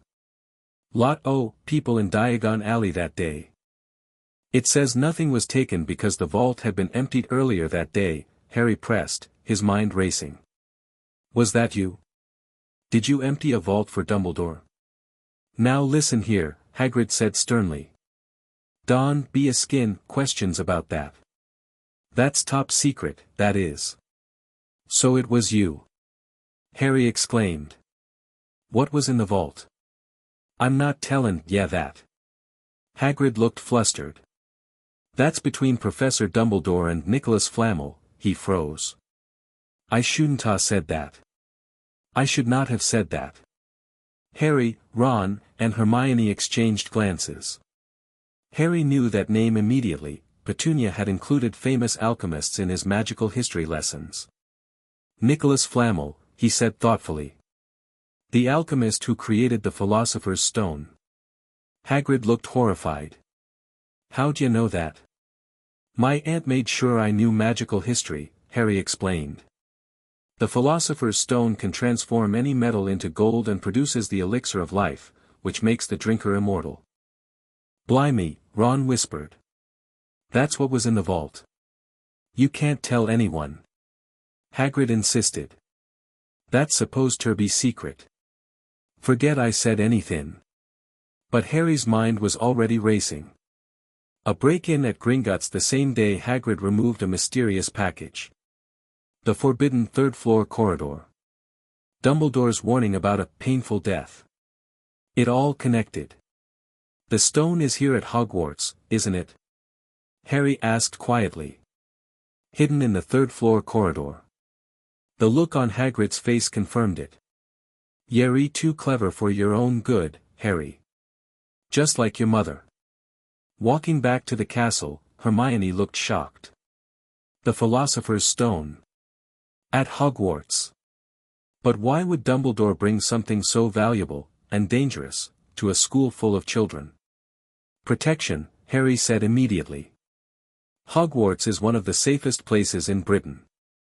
And Dumbledore's the only wizard Voldemort ever feared. Ron flinched at the name. Don't say his name. Fear of a name increases fear of the thing itself, Harry quoted, remembering Dumbledore's words to Petunia years ago. But it makes sense now. Someone tried to steal the stone from Gringotts, so Dumbledore moved it here where he could protect it personally. But who would try to steal it? Hermione wondered. Harry's scar gave a sudden, sharp pain. Voldemort, he said quietly. He's not dead, just weakened. Immortality would be the perfect way to restore himself. Ron looked terrified. You don't really think you know who is trying to get into Hogwarts? Not directly, Harry said, thinking aloud. He'd need help. Someone inside the castle.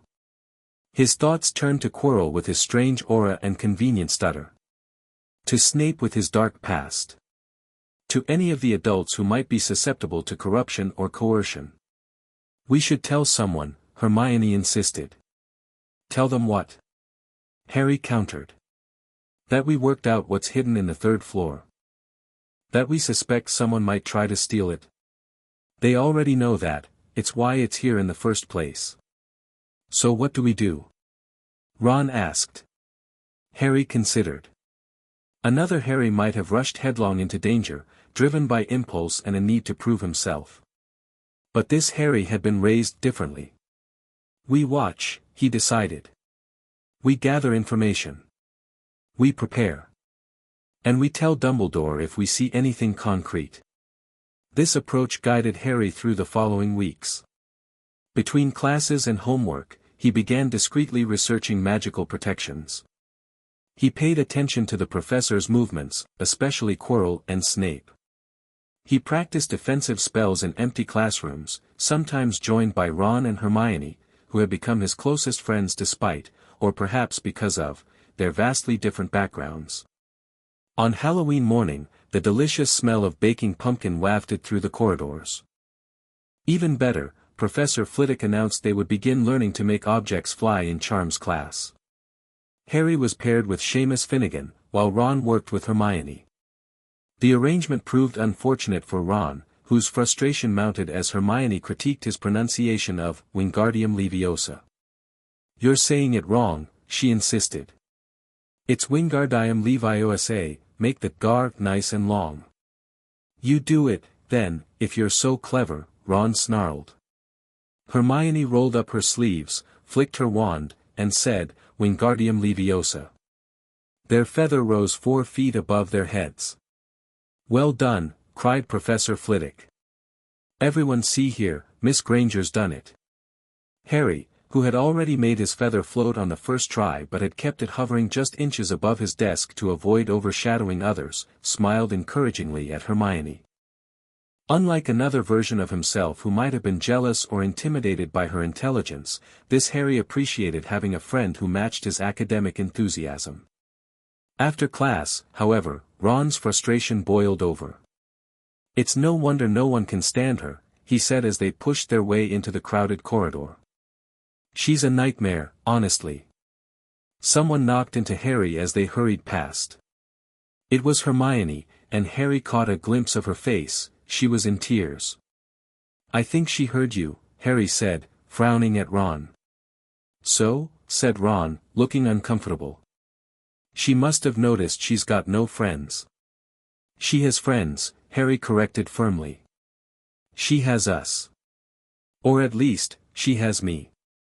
He left Ron standing there and hurried after Hermione, catching up to her outside the girls' bathroom. "Go away," she sniffled when she saw him. "Not happening," Harry said, leaning against the wall. "Ron's being a prat." "He's right though," she said, wiping her eyes. "Nobody likes me. I'm just a know-it-all with no friends." "I like you," Harry said simply. "You're brilliant and passionate and you don't apologize for it. My aunt says people who make others feel small for being smart are just insecure about their own intelligence." A watery smile broke through her tears. "Your aunt sounds wise." "She is," Harry agreed. "Look, Ron will come around. He just doesn't like feeling shown up. His brothers are all accomplished, and he's trying to find his own way." Hermione considered this. "I suppose I could be less intense about corrections. And Ron could be less sensitive," Harry added. "Come on, let's go find him so you two can sort this out before the feast." But they didn't find Ron before the Halloween feast, and Hermione decided to clean up in the bathroom first. Harry saved seats for both of them in the Great Hall, which looked spectacular with thousands of bats fluttering from the walls and ceiling and flaming jack-o'-lanterns floating above the tables. The food appeared on golden plates, but just as Harry was serving himself baked potatoes, Professor Quirrell sprinted into the hall, his turban askew and terror on his face. "Troll, in the dungeons, thought you ought to know." He sank to the floor in a dead faint. The hall erupted in panic until Dumbledore shot purple firecrackers from his wand to restore silence. "Prefects," he rumbled, "lead your houses back to the dormitories immediately." As Percy led the Gryffindors through the crowds, Harry grabbed Ron's arm. "Hermione. She doesn't know about the troll." Ron bit his lip, guilt crossing his face. "We've got to find her." They slipped away from the group, hurrying toward the girls' bathroom. As they turned a corner, they heard quick footsteps behind them. "Percy," hissed Ron, pulling Harry behind a stone griffin. But it wasn't Percy, it was Snape, crossing the corridor and disappearing from view. "Why isn't he in the dungeons with the other teachers?" Harry whispered. "No idea."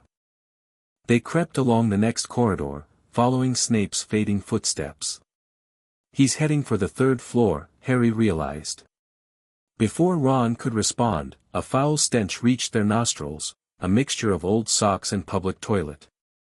Then they heard it, low grunting and the shuffling of enormous feet. At the end of the passage, they spotted it, 12 feet tall, granite-gray skin, a lumpy body like a boulder, and a small bald head perched on top like a coconut. The troll wasn't in the dungeons anymore. It was moving toward the very bathroom where Hermione was. "The key's in the lock," Harry muttered. "We could lock it in." "Good idea," said Ron nervously. But as they edged toward the door, they heard something that made their hearts stop, a high, petrified scream coming from inside the bathroom. "Hermione," they said together. Harry didn't hesitate. Unlike another version of himself who might have rushed in recklessly, he drew his wand and cast a quick succession of spells he'd been practicing for weeks. Fumos. A thick cloud of smoke billowed from his wand, filling the bathroom and obscuring them from the troll's view. Sonorous. Hermione, cover your ears. Quietus. Lumos Maxima. The blinding flash of light disoriented the troll further.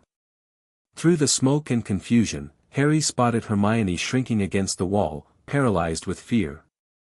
Wingardium Leviosa, he shouted, not at the Trolls Club as another Harry might have attempted, but at Hermione herself. She gave a startled yelp as she rose into the air and floated toward the door, safely above the troll's reach. "Ron, catch her!" Harry called, guiding Hermione through the smoke. Once Hermione was safely with Ron, Harry faced the confused troll. It was swinging blindly, smashing sinks and stalls. Impedimenta. Harry cast, slowing the troll's movements. Incarcerus. Thick ropes materialized and wrapped around the troll's legs, causing it to topple with a crash that shook the entire bathroom. The commotion brought the teachers running. Professor McGonagall burst into the bathroom, followed closely by Snape and Quirrell.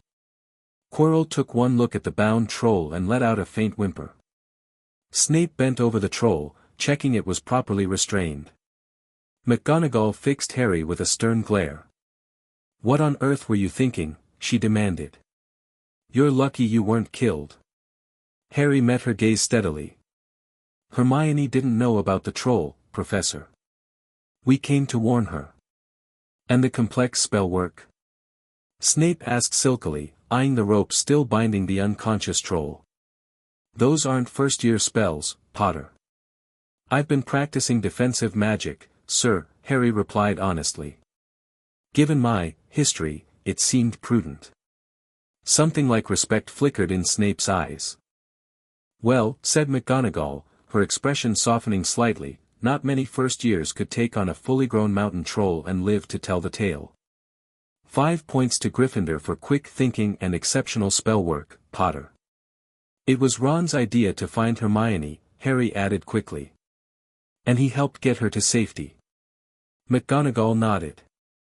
5 points to you as well, Mr. Weasley. Now, all of you, return to Gryffindor Tower. Students are finishing the feast in their houses." As they left the bathroom, Harry noticed Snape's leg. His robes were torn and bloody, as if recently bitten. Their eyes met briefly, and Harry looked away quickly, not wanting Snape to know he'd noticed. "Did you see Snape's leg?" he whispered to Ron and Hermione once they were alone in the corridor. "No," they both replied. "It was bleeding. Like something bit him." Harry's mind raced. And he was heading toward the third floor earlier, not the dungeons. "You think he was trying to get past that three-headed dog?" Ron asked incredulously. "But why?" "The Philosopher's Stone," Harry said grimly. "The troll could have been a diversion." But Hermione looked doubtful. Surely Professor Snape wouldn't try to steal something Dumbledore was protecting? Harry wasn't so sure. Despite their complicated relationship, he knew Snape's past included service to Voldemort, however much he might have redeemed himself since. "We need to keep our eyes open," he said finally. "And we need to be prepared, just in case." The troll incident cemented their friendship. There are some things you can't share without becoming friends, and knocking out a 12-foot mountain troll is one of them. Hermione became more relaxed about breaking rules, while Ron developed newfound respect for her intelligence. And both were increasingly awed by Harry's magical abilities, which he continued to downplay. November arrived, bringing bitter cold and the start of the Quidditch season. Harry, unlike another version of himself who might have been drafted onto the team after a flying lesson incident, wasn't on the Gryffindor squad.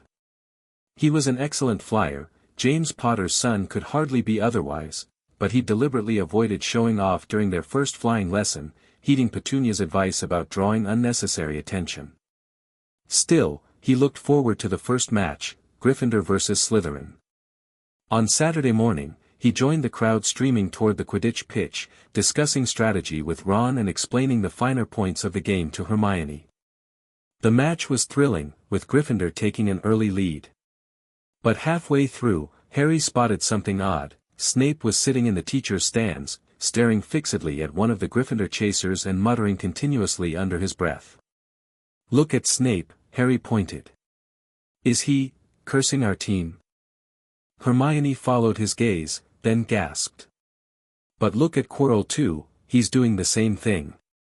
Sure enough, Quirrell was also staring unblinkingly at the Gryffindor team, his lips moving rapidly. "One's cursing, one's counter-cursing," Harry murmured. "But which is which?" Before they could decide, the Gryffindor chaser in question, a third-year girl named Alicia Spinnet, suddenly lost control of her broom. It bucked violently, trying to throw her off. Without thinking, Harry pulled out his wand and cast the first counter-curse that came to mind, one he'd read about in the supplementary books he'd purchased. "Finite incantatem," he shouted, pointing at Alicia's broom. The distance was too great for a first-year's spell to be fully effective, but it disrupted the curse enough for Alicia to regain partial control. Meanwhile, Hermione had sprung into action. She pushed through the crowd toward the teacher's stands and, reaching the row behind Quirrell and Snape, accidentally knocked into Quirrell as she passed, breaking his eye contact and sending him sprawling. Immediately, Alicia's broom stopped bucking. Gryffindor went on to win the match, but Harry, Ron, and Hermione had more pressing concerns as they huddled in Hagrid's hut afterward. "It was Quirrell," Harry insisted. When Hermione broke his concentration, the curse stopped. "Or it was Snape, and you broke his concentration with your counter-curse," Ron argued. "But why would either of them want to hurt a student?" Hermione wondered. "Maybe they weren't aiming for Alicia," Harry suggested. "Maybe they got the wrong player. Maybe they were aiming for someone else and missed." A chill ran through the group at the implication. "Rubbish," said Hagrid, who hadn't heard all their quiet conversation. "Why would any teacher try to hurt a student?" "I found out something about Snape," Harry said carefully. "He tried to get past that three-headed dog at Halloween. It bit him. I think he was trying to steal whatever it's guarding." Hagrid dropped the teapot. "How do you know about Fluffy?" "Fluffy?" Ron echoed incredulously. "Yeah, he's mine. Bought him off a Greek chappie I met in the pub last year. I lent him to Dumbledore to guard the Philosopher's Stone," Harry finished for him. Hagrid looked shocked. "How'd you, we worked it out," Hermione explained. "And someone's trying to steal it." "Codswallop," Hagrid insisted. "Professor Snape is a Hogwarts teacher. He'd do nothing of the sort." "But what if he's being controlled?" Harry suggested, thinking of the Imperious curse he'd read about. "Or what if it's not him at all, but someone else?" "Look," said Hagrid firmly, "you're meddlin' in things that don't concern ya. You forget that dog, and you forget what it's guardin'. That's between Professor Dumbledore and Nicholas Flamel." "So there's someone called Nicholas Flamel involved, is there?" said Hermione innocently. Hagrid looked furious with himself. As they walked back to the castle, Harry shared his suspicions about Quirrell. "There's something wrong with his magical signature. It feels corrupted somehow." "You keep saying that," Hermione said thoughtfully. "About feeling magic. Harry, that's not a common ability." Harry hesitated, then decided to trust his friends with at least part of the truth. "I've always been sensitive to magical auras. My aunt thinks it might be connected to what happened when I was a baby. When the killing curse rebounded." "Wicked," Ron breathed. "So you can tell when magic is being used nearby?" "Sort of," Harry hedged. "It's not exact. But Quirrell's magic feels wrong, like there are two different signatures overlapping." "Possession?" Hermione suggested, her academic mind immediately seeking explanations. "I've read that powerful dark wizards can possess others." Harry felt a chill. "You don't think? You know who?" Ron whispered, looking terrified. The possibility hung between them, too terrible to fully consider yet too plausible to dismiss. "We need to tell someone," Hermione insisted. "Who?" Harry asked. "Dumbledore? Without proof, we'd sound crazy." "Excuse me, Professor, but I think Voldemort is possessing our defense teacher because his magical aura feels funny." "When you put it that way." Hermione sighed. "We need evidence," Harry decided. "And we need to be ready to act if necessary." This resolution shaped their activities in the weeks that followed. While most students focused on classes and the approaching Christmas holidays, Harry, Ron, and Hermione devoted their free time to research and preparation. They investigated Nicholas Flamel, though Harry already knew the essentials. They practiced defensive spells in empty classrooms, with Harry teaching Ron and Hermione the more advanced magic he'd learned from Remus. And they watched Quirrell closely, noting his movements and behavior patterns. As the holidays approached, Ron invited Harry to spend Christmas at the Burrow, but Harry declined. "Aunt Petunia's expecting me home," he explained. "It's our first Christmas apart since, well, ever." "You really love your aunt, don't you?" Hermione observed as they packed their trunks. "She gave up everything to raise me," Harry said simply. "She could have refused. She could have resented me for disrupting her life. But instead, she built her whole world around making sure I was prepared for all this." The Hogwarts Express carried them back to London, where Petunia waited at platform 9 3/4. Unlike most Muggles who would have been uncomfortable in the magical environment, she stood confidently amid the wizarding families, chatting easily with Molly Weasley. "Aunt Toonie!" Harry called, rushing toward her. She enveloped him in a tight hug. "There's my wizard. I've missed you terribly." "Missed you too," he mumbled into her shoulder. Petunia greeted Ron and Hermione warmly. "Harry's letters are full of stories about you both. I'm glad he's found such good friends." On the drive back to Privet Drive, Harry filled Petunia in on everything that had happened, including their suspicions about the Philosopher's Stone and Quirrell. "You think Voldemort is possessing your defense teacher?" Petunia asked, her knuckles whitening on the steering wheel. "Maybe. Or controlling him somehow. His magic feels wrong, Aunt Toonie." "Have you told Dumbledore?" Harry shook his head. "No proof. Just my magical sensitivity, which isn't exactly reliable evidence." Petunia was quiet for a moment. "I'll contact Remus. And possibly Severus, though I hate to admit we need his help." "Be careful," Harry warned. "We're not sure who to trust." "I've been navigating magical politics for 10 years, Harry," she reminded him with a wry smile. "I think I can manage a discreet inquiry." Christmas at Privet Drive was a warm, intimate affair. They decorated a small tree together, baked Lily's favorite gingerbread recipe, and exchanged thoughtful gifts. Harry received a new set of defensive magic books from Remus, potion ingredients from Snape, delivered by Owl with his usual terse note, a hand-knitted sweater from Mrs. Weasley, and chocolate frogs from Ron. His gift from Petunia, however, took his breath away. "Your mother's wand," she explained as he opened the slender box. Dumbledore recovered it from Godric's hollow. "I've been saving it for when you started Hogwarts." Harry lifted the willow wand reverently. Though it didn't respond to him like his own holly wand, he felt a warm connection to it, a tangible link to his mother.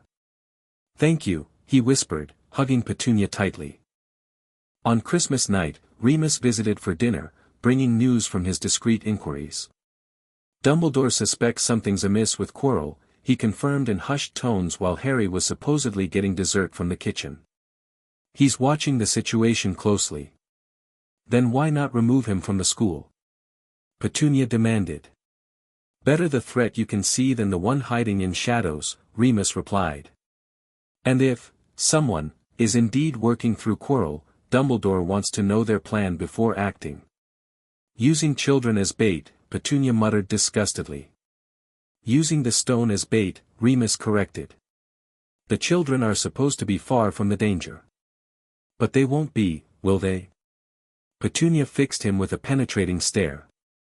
"Harry and his friends have already worked out too much." Remus sighed. "Harry's like his parents, too clever and too courageous for his own good." "Then we'd better make sure he's prepared," Petunia declared. "More lessons while he's home. Advanced defensive magic, occlumency, anything that might help." And so, between Christmas celebrations and relaxation, Harry's holiday became an intensive training period. Remus visited daily, drilling him in shield charms, stunning spells, and magical detection. Petunia worked with him on strategy and critical thinking. "Don't rush in," she emphasized repeatedly. "Assess, plan, then act." "I know, Aunt Toonie," Harry assured her. "I'm not going looking for trouble." "Trouble has a way of finding you regardless," she reminded him. "But you can control how you respond to it." When Harry returned to Hogwarts in January, he felt more prepared but also more concerned. The threat that had seemed almost theoretical before Christmas now felt immediate and concrete. Voldemort, or someone equally dangerous, was in the castle, seeking immortality through the Philosopher's Stone. He shared his holiday training with Ron and Hermione, teaching them the new spells he'd learned. Together, they continued their research into magical defenses and Nicholas Flamel, though Harry already knew the essential facts about the alchemist. Classes resumed, and with them, Harry's uneasy awareness of Quirrell's corrupted magical aura. During defense lessons, his scar sometimes prickled uncomfortably, especially when Quirrell's back was turned. Harry began to wonder if the turban concealed more than the professor claimed. One evening in late January, as they studied in the library, Hermione slammed a massive old book down on their table. "I found him," she whispered excitedly. "Nicholas Flamel. I knew I'd read the name somewhere before. Listen to this, Nicholas Flamel is the only known maker of the Philosopher's Stone, a legendary substance with astonishing powers. The stone will transform any metal into pure gold. It also produces the elixir of life, which will make the drinker immortal." "Yes, we know," Harry said gently. "I told you about this months ago." Hermione blinked. "Oh. Right. I got so excited about finding the reference that I forgot you'd already explained it. The important part," Harry continued, "is that the stone provides immortality. Perfect for a disembodied dark wizard looking to return to power." "So what do we do?" Ron asked. "Tell Dumbledore our theory." "He probably already suspects," Harry reasoned. "But yes, we should try to speak with him. The problem is getting concrete evidence." Their opportunity came sooner than expected. The following evening, Harry noticed Quirrell and Snape missing from the staff table at dinner. Excusing himself early, he decided to investigate, trusting his sensitivity to magical auras to guide him. In a deserted corridor on the third floor, not far from Fluffy's chamber, he heard voices. Ducking behind a suit of armor, he listened as Quirrell and Snape argued in hushed tones. Why you don't want me as your enemy, Severus, Quirrell stammered. I'm sure I don't know what you mean, Snape replied icily. Why you know perfectly well what I mean. Your little bit of hocus pocus. I'm waiting. Very well, Snape sneered. We'll have another chat soon, when you've had time to decide where your loyalties lie. Harry pressed himself against the wall as Snape swept past. When both professors were gone, he hurried back to Gryffindor Tower to tell Ron and Hermione what he'd overheard. So Snape's trying to force Quirrell to help him get the stone. Ron concluded. Threatening him? Or, Harry suggested, Snape suspects what we do, that Quirrell is after the stone, and is trying to expose him. Either way, it sounds like Quirrell is the only thing standing between Snape and the stone, said Hermione. Or between Voldemort and the stone, Harry corrected grimly. In the weeks that followed, they noticed Quirrell looking increasingly pale and thin, as though under enormous stress. His classes became less substantial, his stutter more pronounced. Yet Harry's scar prickled more frequently in his presence, and the corrupted feeling of his magical aura intensified. He's losing the internal battle, Harry theorized. Whatever, or whoever, is controlling him is getting stronger. They tried repeatedly to speak with Dumbledore, but the headmaster was increasingly absent from the school, called away to the Ministry or the International Confederation of Wizards. It's almost like someone's deliberately keeping him away, Hermione worried. By Easter, the situation felt increasingly urgent. Harry wrote coded letters to Petunia, who relayed their concerns to Remus and their other magical contacts. But without proof, there was little anyone could do. Then, one evening in late April, Harry woke with a start from a vivid dream. Voldemort's high, cold laugh echoed in his mind, along with a sense of triumphant anticipation. He knows how to get the stone, Harry told Ron and Hermione at breakfast. I felt it in my dream, he's figured out how to get past the protections. It was just a dream, Harry, Hermione said reasonably. No, Harry insisted. It was more than that. My scar hurt. I think there's some kind of connection between me and Voldemort. I can sense his emotions sometimes. Ron and Hermione exchanged worried glances. We need to go to McGonagall, Hermione decided. If Dumbledore's away again, she's the next in command. They cornered Professor McGonagall outside the staff room. We need to speak to Professor Dumbledore immediately, Harry said urgently. Professor Dumbledore left 10 minutes ago, she replied, looking surprised. He received an urgent owl from the Ministry and flew off for London at once. He's gone? Harry asked desperately. Now. But this is important. It's about the Philosopher's Stone. Whatever Professor McGonagall had expected, it wasn't that. The books she was carrying tumbled from her arms. How do you know? She spluttered. Someone's going to try and steal it, Harry insisted. Professor Dumbledore will be back tomorrow, said McGonagall finally, recovering her composure. I don't know how you found out about the stone, but rest assured, no one can possibly steal it. It's too well protected. But Professor Potter, I know what I'm talking about, she said shortly, bending to gather her fallen books. Now, I suggest you all go back outside and enjoy the sunshine. But Harry wasn't ready to give up. Professor, he said earnestly, we believe Professor Quirrell may be trying to steal the stone. Possibly under the influence of Voldemort himself. McGonagall dropped her books again. That is a very serious accusation, Potter. I know, Harry said soberly. But I can sense something wrong with Quirrell's magic. It's corrupted, Professor.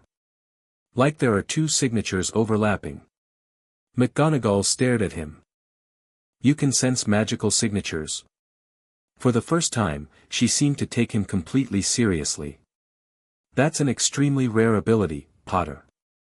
My aunt thinks it might be connected to my survival, Harry explained. But I've been feeling Quirrell's magic all year, and it's wrong. And my scar hurts around him. McGonagall seemed genuinely conflicted. we'll speak with Professor Snape about this. He has relevant experience in such matters. In the meantime, please return to your dormitory and stay there. Do not go anywhere near the third-floor corridor." As soon as she was gone, Harry turned to Ron and Hermione. "She's not going to do anything immediately. She'll consult with Snape, who already suspects Quirrell but lacks proof. By then, it could be too late." "What do you mean?" Hermione asked warily. "I mean Quirrell knows Dumbledore is gone. He knows the staff doesn't truly suspect him. He'll go for the stone tonight. So what do we do?" Ron asked. Harry took a deep breath. Another Harry might have suggested they go after the stone themselves, rushing headlong into danger with minimal preparation. But this Harry remembered Petunia's lessons too well. "We set a trap," he decided. "We need evidence, something so concrete that even McGonagall can't ignore it." That night, the three friends positioned themselves strategically. Ron hid near the entrance to the third-floor corridor under Harry's invisibility cloak, a Christmas gift from Dumbledore that Harry had initially been suspicious of. Hermione concealed herself in an alcove near the staff room, ready to fetch McGonagall at the first sign of trouble. And Harry stationed himself inside the forbidden corridor itself, disillusioned with a charm Remus had taught him over Christmas. The wait was tense but not long. Shortly after midnight, Harry's spell detected footsteps approaching, too light for Hagrid, too quick for Filch. A moment later, his magical sensitivity confirmed his suspicions. Quirrell's corrupted aura was drawing near. The defense professor appeared at the far end of the corridor, wand drawn, his usual stammer conspicuously absent as he muttered to himself. "Last chance, the mirror is the key." Harry silently cast a recording charm, another of Remus's teachings, that would capture both visual and audio evidence. Then he sent the agreed signal to Ron, 3 quick sparks that flashed beneath the door. Quirrell approached the door guarding Fluffy, cast a spell that made ghostly music fill the air, and slipped inside. The moment the door closed behind him, Ron shed the invisibility cloak and raced toward the staff room to back up Hermione. Harry faced a crucial decision: follow Quirrell or wait for help. Another Harry might have plunged after the professor immediately. But this Harry assessed the situation logically. Quirrell would face multiple magical protections before reaching the stone. There was time to get help. He was about to head toward the staff room himself when the corridor door burst open again. Quirrell reappeared, but something was different. His turban was gone, and on the back of his head was a face, the most terrible face Harry had ever seen. Chalk white with glaring red eyes and slits for nostrils, like a snake. "The boy is here," the face hissed. "I sense him. Potter." Harry's disillusionment charm faltered as his scar erupted in blinding pain. He staggered back, suddenly visible. "Harry Potter," the face whispered. "See what I have become.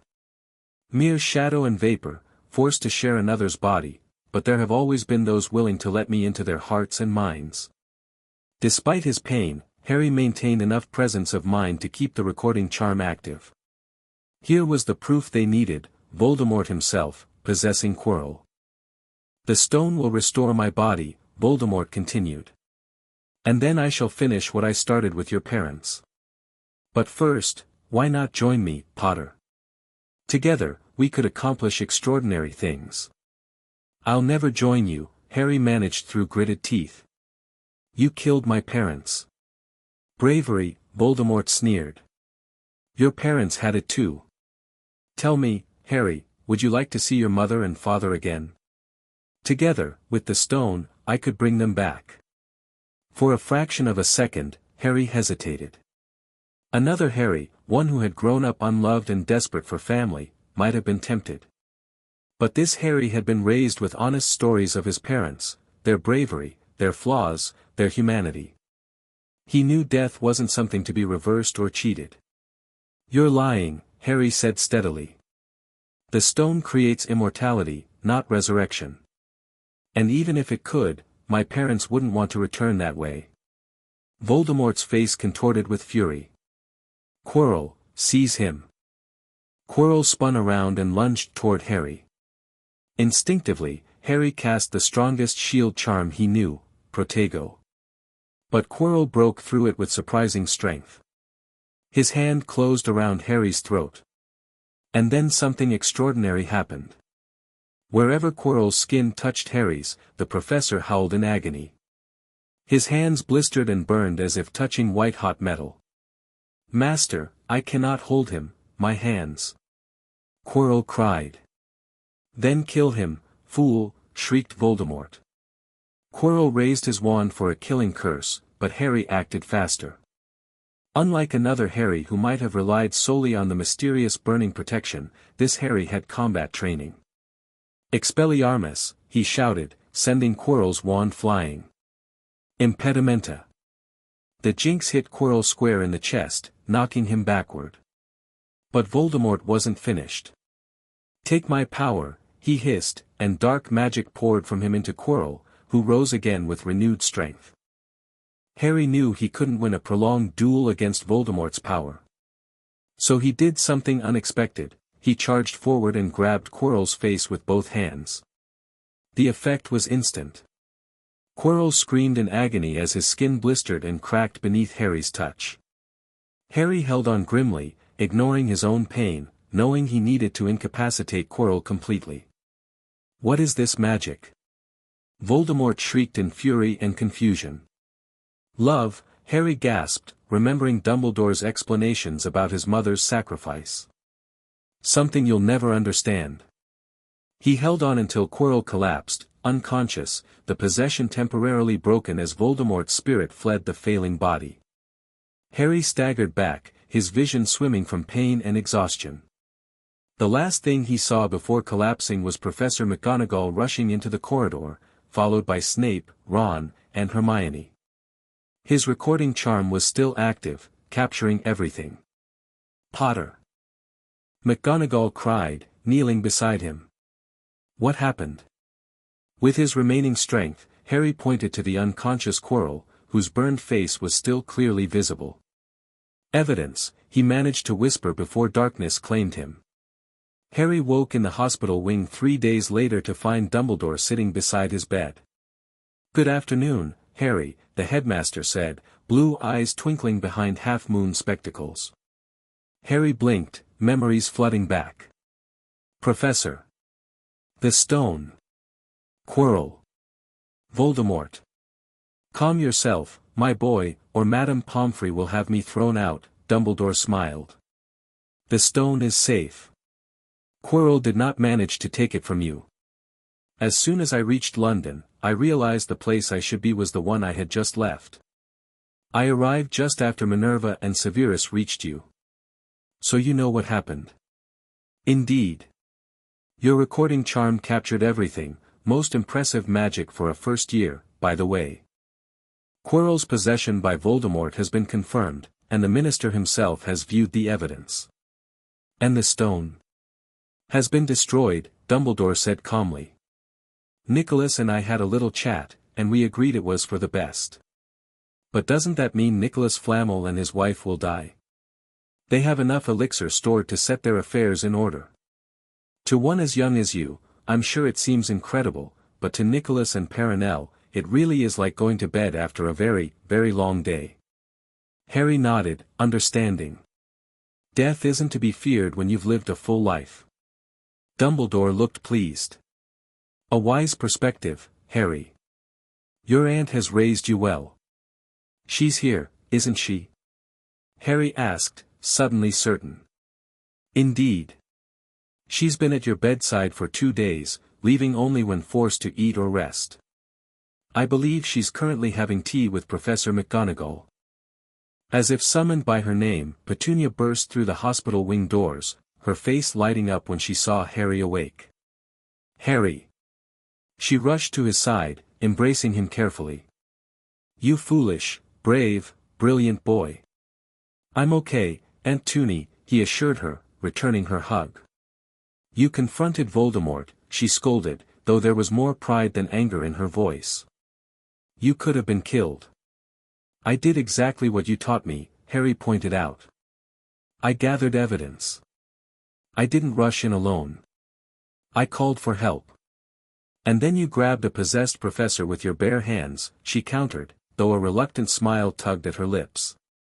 Tactical adaptation to unexpected circumstances, Harry quoted from one of her own lessons, grinning weakly. Dumbledore chuckled. I'll leave you two to your reunion. I believe you have other visitors waiting as well. Once Dumbledore departed, Ron and Hermione were allowed in. They rushed to Harry's bedside, bombarding him with questions and updates. The whole school's talking about it, Ron exclaimed. What really happened with you and Quirrell? Harry recounted the confrontation, explaining how his touch had burned Quirrell. It's your mother's protection, Hermione realized. Dumbledore explained it to us. Because she died to save you, Voldemort can't touch you without experiencing terrible pain. A power the Dark Lord knows not, Petunia murmured, echoing words Dumbledore had once shared with her. The friends talked until Madame Pomfrey shooed Ron and Hermione away, insisting Harry needed rest. But she allowed Petunia to stay. As evening fell, Harry asked the question that had been bothering him. Was I right to confront him, Aunt Toonie? Should I have just waited for the professors? Petunia considered this carefully. You made the best decision you could with the information you had. You didn't seek out danger, you sought evidence. And when danger found you anyway, you defended yourself intelligently. She brushed his hair back from his forehead, tracing his scar gently. I've always known you'd face him someday. I just hoped it wouldn't be so soon. He'll be back, won't he? Yes, she said honestly. But next time, you'll be even more prepared. Harry nodded, comforted by her candor and confidence in him. Unlike another Harry who might have faced Voldemort feeling isolated and unprepared, this Harry had a foundation of knowledge, training, and most importantly, unwavering support. 3 days later, Harry was released from the hospital wing in time for the end-of-year feast. The Great Hall was decked out in Slytherin colors of green and silver to celebrate their winning the House Cup for the 7th year in a row. But as Harry entered, a sudden hush fell, followed by excited whispers. He took his seat between Ron and Hermione, trying to ignore the staring. Dumbledore arrived moments later, and the babble died away. Another year gone. Dumbledore said cheerfully. And what a year it has been. Hopefully your heads are all a little fuller than they were, you have the whole summer ahead to get them nice and empty before next year starts. He paused, his expression becoming more serious. Now, as I understand it, the House Cup needs awarding, and the points stand thus: in 4th place, Gryffindor, with 312 points, in 3rd, Hufflepuff, with 352, Ravenclaw has 426, and Slytherin, 472. A storm of cheering and stamping broke out from the Slytherin table. Harry could see Draco Malfoy banging his goblet on the table, looking smugly triumphant. Yes, yes, well done, Slytherin, said Dumbledore. However, recent events must be taken into account. The room went very still. The Slytherin smiles faded a little. I have a few last-minute points to dish out. Let me see. First, to Mr. Ronald Weasley, for keeping a cool head in a crisis and ensuring help arrived when needed, I award Gryffindor House 50 points. Ron's face went purple with shock as Gryffindor cheers nearly raised the bewitched ceiling. Second, to Miss Hermione Granger, for the use of cool logic in the face of danger, I award Gryffindor House 50 points. Hermione buried her face in her arms, and Harry strongly suspected she had burst into tears. Gryffindors up and down the table were beside themselves, they were 100 points up. Third, to Mr. Harry Potter, said Dumbledore, and the room went deadly quiet. For pure nerve, outstanding magical skill, and the wisdom to seek evidence and help rather than glory. I award Gryffindor House 60 points. The din was deafening. Those who could add up while yelling themselves hoarse knew that Gryffindor now had 472 points, exactly tied with Slytherin. Dumbledore raised his hand, and the room gradually fell silent. There are all kinds of courage, said Dumbledore, smiling. It takes a great deal of bravery to stand up to our enemies, but just as much to stand up to our friends. I therefore award 10 points to Mr. Neville Longbottom. The explosion of noise that followed was beyond description. Neville, white with shock, disappeared under a pile of people hugging him. He had never won so much as a point for Gryffindor before. Which means, Dumbledore called over the storm of applause, we need a little change of decoration. He clapped his hands, and in an instant, the green hangings became scarlet and the silver became gold, the huge Slytherin serpent vanished and a towering Gryffindor lion took its place. Harry joined in the celebration, but part of him felt conflicted about the last-minute points. Unlike another Harry who might have reveled unquestioningly in Slytherin's defeat, this Harry recognized the unfairness of changing the rules at the last moment. At the Slytherin table, Malfoy looked like he'd been force-fed stinksap. Their eyes met across the hall, and Harry gave a small nod of acknowledgement, not gloating, just respect for a worthy competitor. After a moment's hesitation, Malfoy returned the nod stiffly. The year ended in a haze of exams, results, Harry and Hermione tied for top marks, with Ron not far behind, and finally, trunks packed for the journey home. As the Hogwarts Express pulled away from Hogsmeade Station, Harry looked back at the castle until it disappeared around a bend. Hard to believe it's over, Hermione sighed. Our first year. With 6 more to go, Ron added cheerfully. Imagine what kind of trouble we'll find next year. Hopefully none, Harry laughed. I'd like a quiet year for a change. But as the train carried them toward London, toward summer and eventually their second year, Harry knew better than to expect peace. Voldemort was still out there, weakened but determined. The confrontation in the corridor had been just the beginning. Unlike another Harry who might have faced this knowledge with dread or resignation, this Harry felt ready, not fearless, but prepared. He had knowledge, training, and most importantly, people who loved him. Petunia would be waiting at King's Cross, ready to take him home to a summer of further preparation and normal family life. And when Voldemort returned, as Harry knew he inevitably would, he wouldn't face an untrained, isolated boy. He would face a young wizard who had been raised to understand his heritage, harness his power, and fight not for glory but for what was right. Harry Potter, the boy who lived, had survived his first direct confrontation with Voldemort. And in this timeline, forged by Petunia's love of magic and determination to raise Harry to be better than Lily, he was already becoming the wizard he was meant to be, not a reluctant hero thrust into a destiny he didn't understand, but a young man consciously preparing to meet his fate with courage, intelligence, and the strength that comes from being truly loved. The end. Thank you for watching this video.